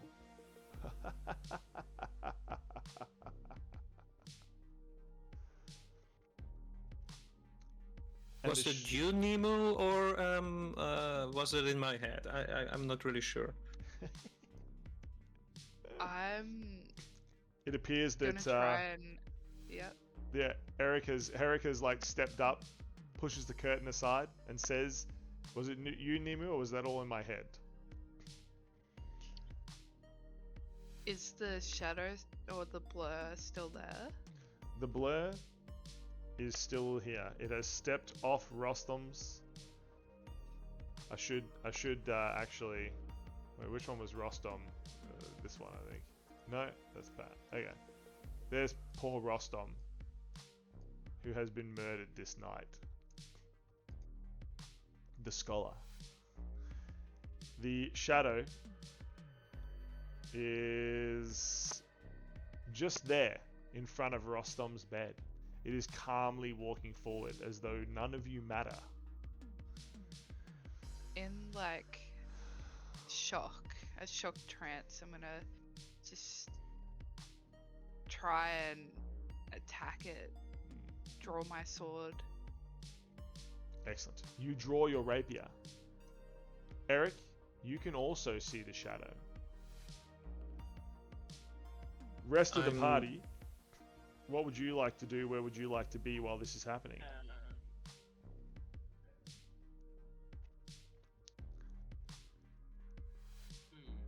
Ali, Eska. Lee is outside, aiming their rifle around in the woods nearby, protecting the door. I think we can stay outside as well. Ali protects the other That's the side. laughter I just heard. I like to ritually cast Detect Magic. Excellent. You cast Detect Magic. You detect several small magical items around the caravan, and you also detect some rather powerful magic. It's unclear what sort it is, but it is emanating from within the living quarters. I learn of its school of magic, if any, as well? It doesn't appear to have a school of magic. It is schoolless magic, some sort of magic-like ability, not a school of magic itself. Right.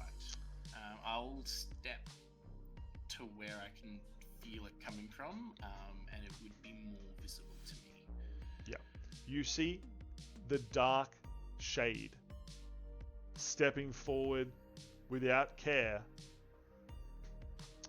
It pulls out a shadowy sword.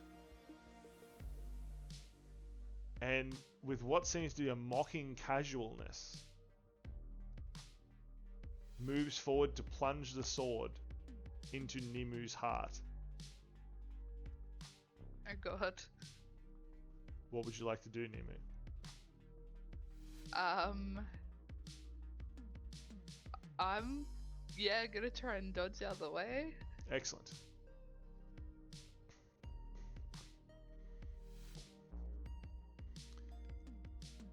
It stabs, and you easily move out of the way. The figure suddenly shocks back, takes a step backwards, seems on edge. It looks at all of you, looking at it. It moves to the left. Your eyes follow it. It moves to the right. Your eyes follow it. It pulls the dagger, the small sword, out in front of it. It seems to be whipping back and forth, as if not sure what's going on. Its head swivels, as though looking for an exit. I will speak in Infernal, hoping that this does something, and ask why it has come for this man. Excellent. You speak in an infernal tongue. Why have you come for this man? The shadowy blur looks to the three of you and then lunges towards Esker. Stabbing with the dagger. I will cast Shield and stay motionless. Excellent. You cast shield. What is your armor class? 17. 17. It will hit. Damn. You take 4 damage, Esker, as the icy cold dagger plunges into you. Although, it seems to be aiming for your heart.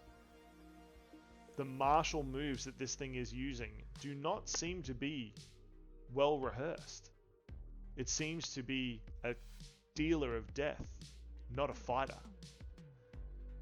And it does not strike you in a vital point, but the blade is icy cold and black as it draws your blood. Party, I believe it was Eric who finished the last combat, which means it is Esker's turn. You are the first to react to this new danger, Esker.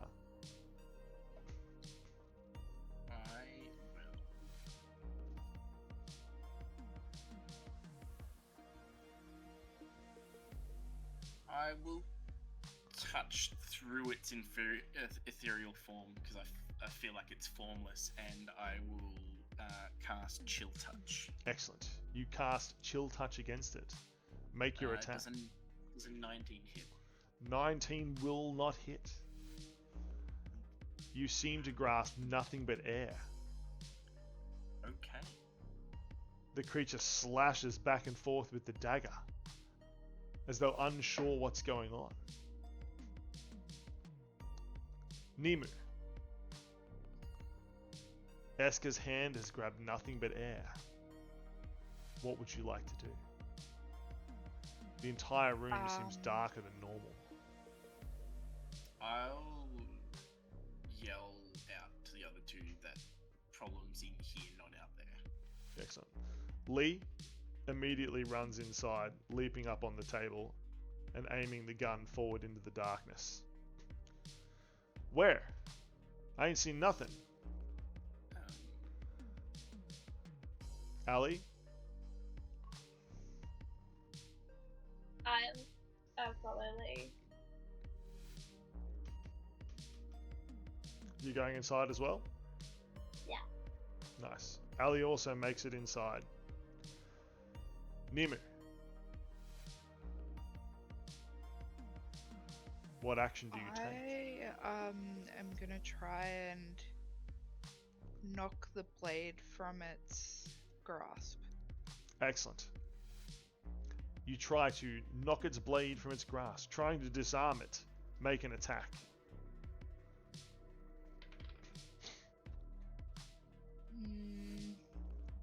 11. It rolled quite low. You manage to hit its wrist, and it drops the blade. It takes a step back. This seems to be really shocking for it. It leaps backwards onto the bed and pulls out a bow from nowhere, Oh god. aiming it at the party. Lee rolls perception. Oh, nat 20. Lee finally sees it. Her eyes go wide and she aims Silver Sally directly towards it. That will hit. The silver bullets seem to do very little though. It punches holes in the dark, shadowy shade, but doesn't seem to slow it much. It leaps forward to attack. Sorry, it does not leap forward. It fires forward, shooting arrows at Lee, at Eska, and at Nimu. It misses Lee, who dodges out of the way by jumping onto the table. It misses Eska as the shadowy arrow reflects off your shield, and it misses Nimu as well. The creature seems stunned. Again, its head swivels, like it's looking for some way to get out. Ali, what action do you take?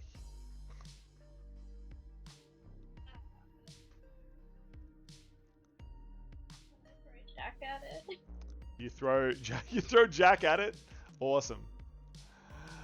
Make an improvised ranged attack as a jack-o'-lantern pumpkin suddenly flies between Eska and Eric. Oh, that's not a good number. 7. Excellent. Jack splatters on the wall, although it appears to have covered both the dead body of Rostom, but also the shadowy shade in pumpkin juice, making it easier to see. Well, I helped. Says Ali. Oh, sorry. No more Jack for you. For now. Bye, Jack. For now. I'll see you later. He'll be back. Eric. There is now a pumpkin juice soaked shadow. So Eric is really scared because it reminds him of his patron, that shadow. So he gets some distance and casts color spray behind him to blind the shadow. Excellent. Eric moves back to the other side of the table and casts color spray. And that's 1 second. That's a Constitution 12 saving throw. I will and pass. It's a 15-foot cone. Excellent. So everyone that's in there needs to save probably. That I don't know if it's is. even against. There's just Eska and Nimu. I pass. What save is it? Constitution Constitution. 15. I got a 16. 19. Excellent. Everybody passes the color spray. As paint sprays all over the wagon, it leaves a clear imprint on the creature and leaves its shadow on the wall where the paint did not spray. Eska, unless Eric has more to do, you see all this happen and plan your next action. I would also like to bonus action Bardic Inspiration on Eska. Eska, you see the color spray across the room, painting silhouettes of you all on the wall, including the shadow, and it inspires you with its beauty. You are bardically inspired. Alrighty. I will walk up to it and see if I can cast Chill Touch. Excellent. You reach out again, attempting to chill the creature.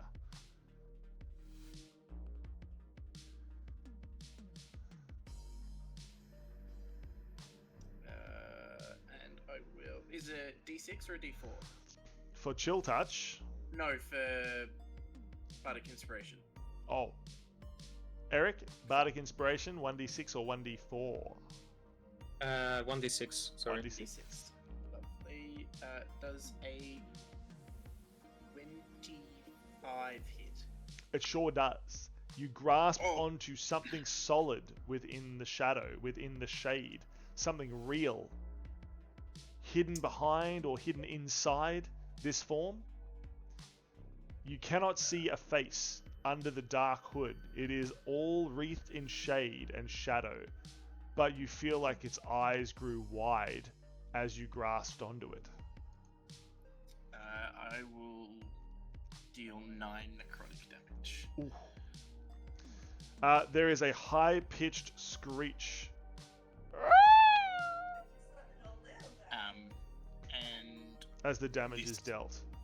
this time I will speak in Primordial Hmm. and ask the same question. Excellent. There is no response as the creature struggles from your grasp, pushing you away. Nimu. Ghast's character Eska has managed to damage the creature. If it bleeds, we can kill it. What would you like to do, Nimu? I'm going to bonus action start my blade song. Your blade, a small mouth opens and it begins singing. That's amazing.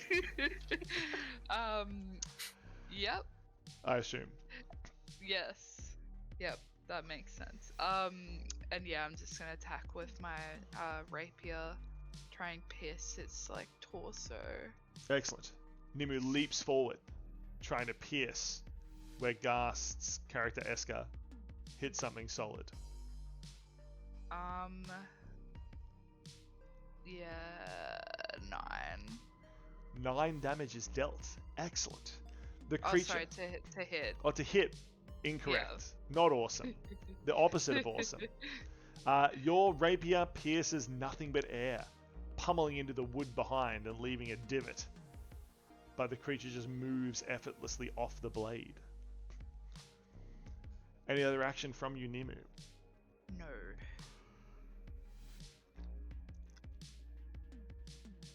Lee pulls out Silver Sally again and fires another shot. This one will hit. Wow. Lee has rolled, I swear, I mean, I can't remember every roll, but I feel like it's nothing but ones for her damage on her rifle all night. Oh, Lee, I'm so sorry I'm letting you... Well, not me. I'm the Dungeon Master. I'm a scary, scary Dungeon Master. I'm not letting Lee down. It's Disembodied Hans. Disembodied Hans, you should be ashamed of yourself.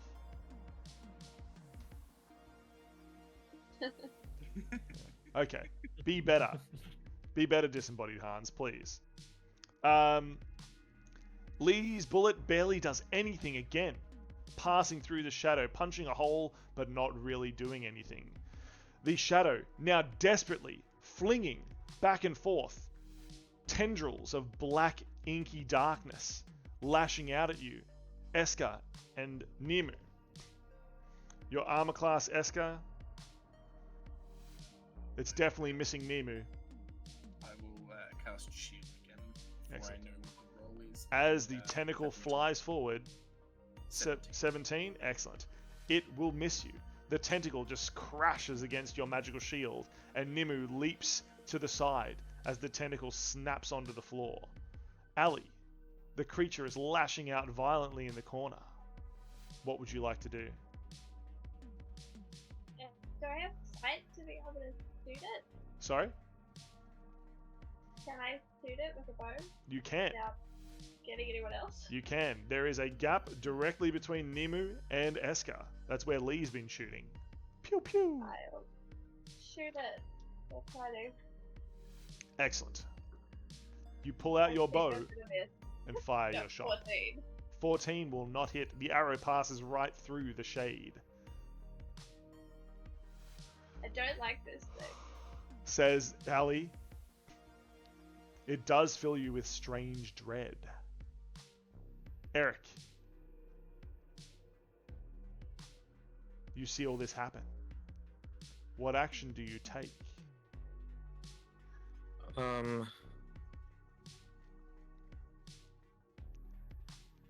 Sorry, I'm kind of. I think I will. Sorry, can you repeat again? I kind of disassociated for a second. It's perfectly in character for Eric. You see Nimu and Eska fighting a strange shadowy creature up here on the bed, lashing out with dark tentacles. Lee is firing with her gun. Ali is shooting with arrows, but having little effect.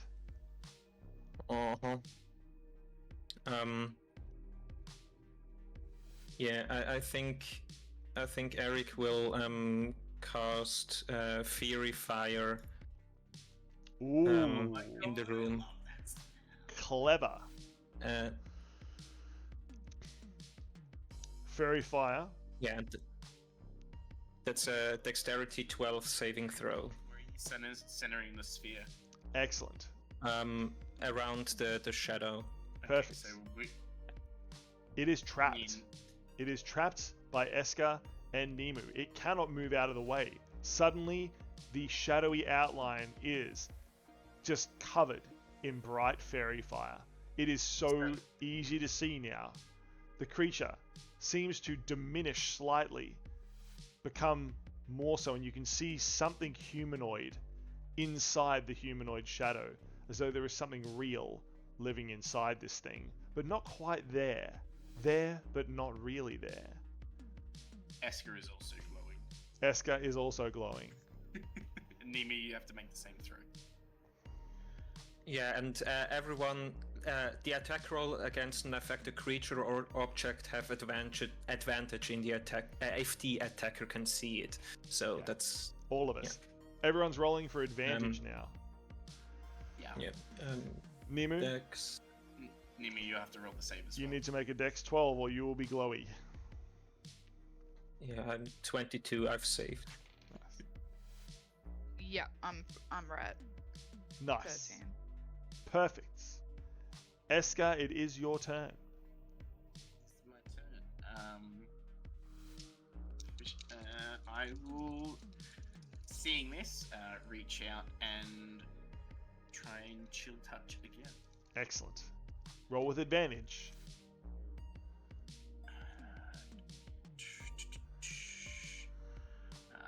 We got a 17. 17 will hit. You grasp onto it with your chilling touch. 8 necrotic damage.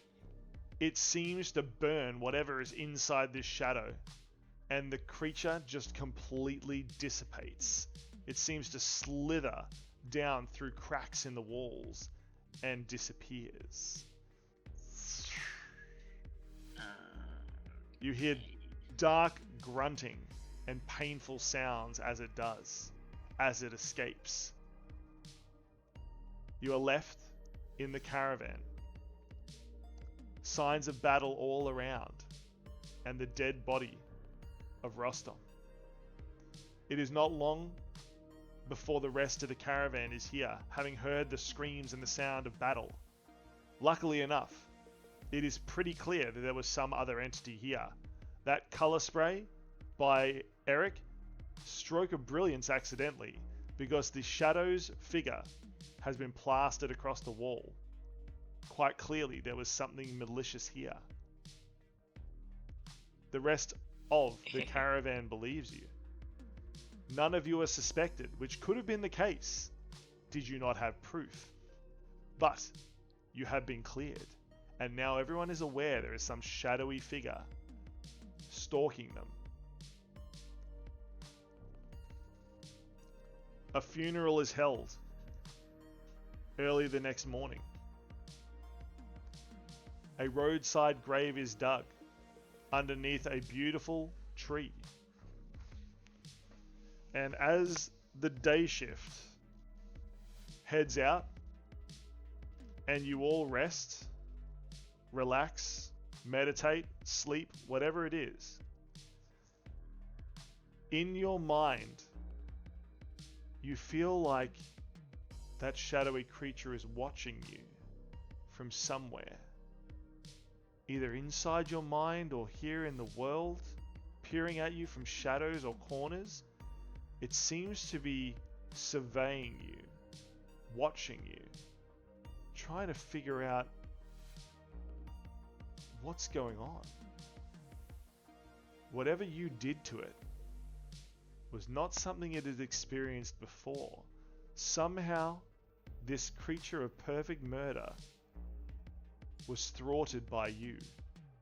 And now you can feel its planning, its cunning, its dark desire focused upon you. It is watching. Later that day, the effects from Rostom's caravan were distributed. And it seems since you helped to try to save him, that a lot of it has come your direction. There are several items that are placed in your care. Can I please get everyone to roll a percentage dice, starting with Ali? 18. 18. Not necessarily bad. Where's the items? There's the items. Browse. Okay. 6, 7, 14, 15, 16, 17, 18. Ooh. Excellent. It appears that there were some arrows. Magical arrows. That our friend Rostom was studying. They are blood ballistae.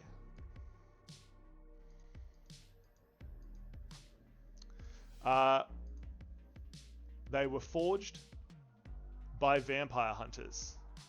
You may stab yourself with an arrow before you fire them. They are +1 arrows.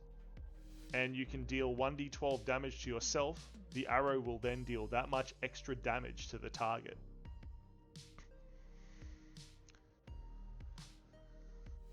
That's true vampire weapon. Sorry? It's like a true vampire. Yep. Very cool arrows.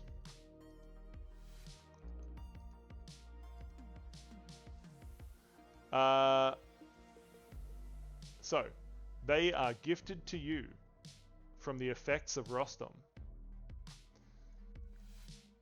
Eric, please roll percentage. That's a 34. 34. Hey, hello Raiders. How are you going? Thanks. We are just rolling loot actually. Thank you very much for the follow. You legends. You're all too spooky. We're rolling items. What are you doing here? Hey, thanks for the follow, man. Sorry, Eric, what did you roll? A 34. 34.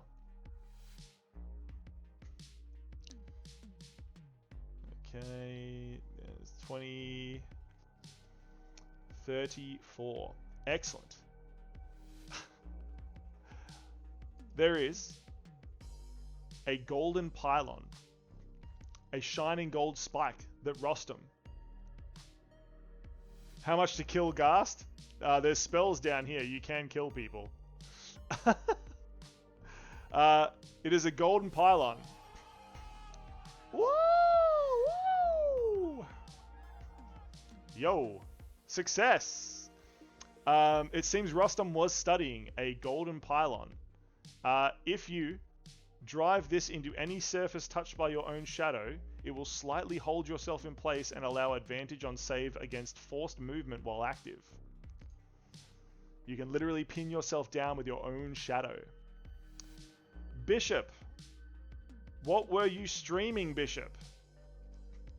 What were you all doing?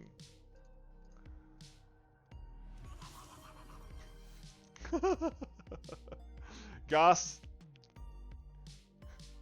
As Eska moves forward to see what item they get, a small goblin, maybe even a grub hoblin that Ali might have, runs out and kicks you in the shin. You take 1 damage. Oh no. Not my fault. You little gremlin. Little gremlin. Give it food! Instead, I'll fire a ray of frost in its trail. Yeah, it runs and quickly hides behind something, seeming to like slim down into like the slimmest paper thin place. It just slides underneath a bench or something. Please roll percentage, Eska. What item do you find in the effects of the now dead scholar, Rostam? 23. Oh god. Yeah, I've already taken the damage. Eska, as you pick up the item, it is a. I didn't realize this was a thing. It is Schmex. It definitely is. There's a whole heap of spells you can cast. Eska, as you pick up an item, you take 2 psychic damage as you pick it up. It appears it was cursed, but you overpower the curse. What number did you roll? 20 something? 23. 23. Excellent. They appear to be mummy wraps.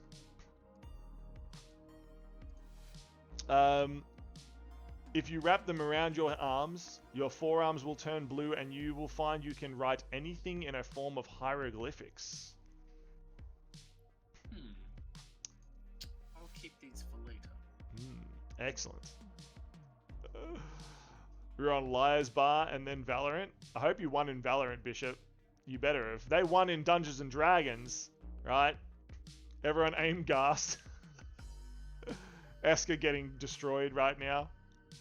Nemu, what item do you find in the effects of the now dead scholar, Rostam? 40. 40.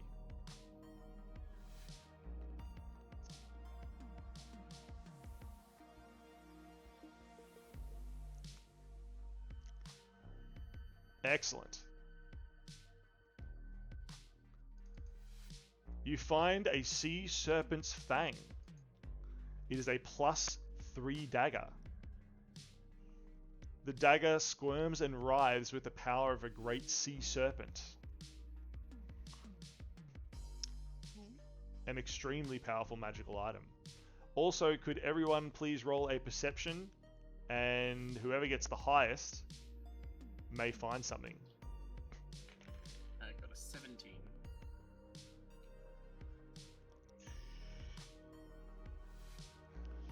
We are finishing. This is the last thing, I promise. We all need to go to bed. I got to be up early as well. I got 14, 17, 16. Eric? 12. 12? Okay, so wait. The 17's the highest? Yeah. Wow. Excellent. Eska, while you are looking around as well, perhaps it is your necromancy that is the focus of this and the help for you to find it, but you do find one last thing. It appears that when Nemu managed to disarm the creature, you find a shadow sword.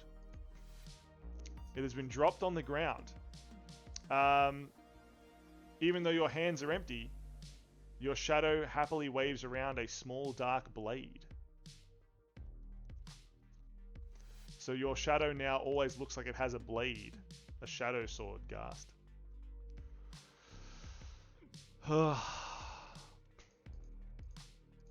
Excellent.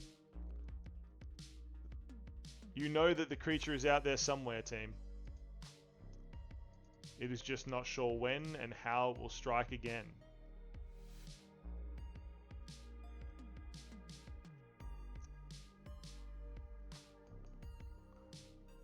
Well, that was pretty cool. Did you all have fun? Always. Always. Yes. Now I'm a looming dungeon master. You're all puppets on my strings over here. Oh, that was excellent, team. Very fun.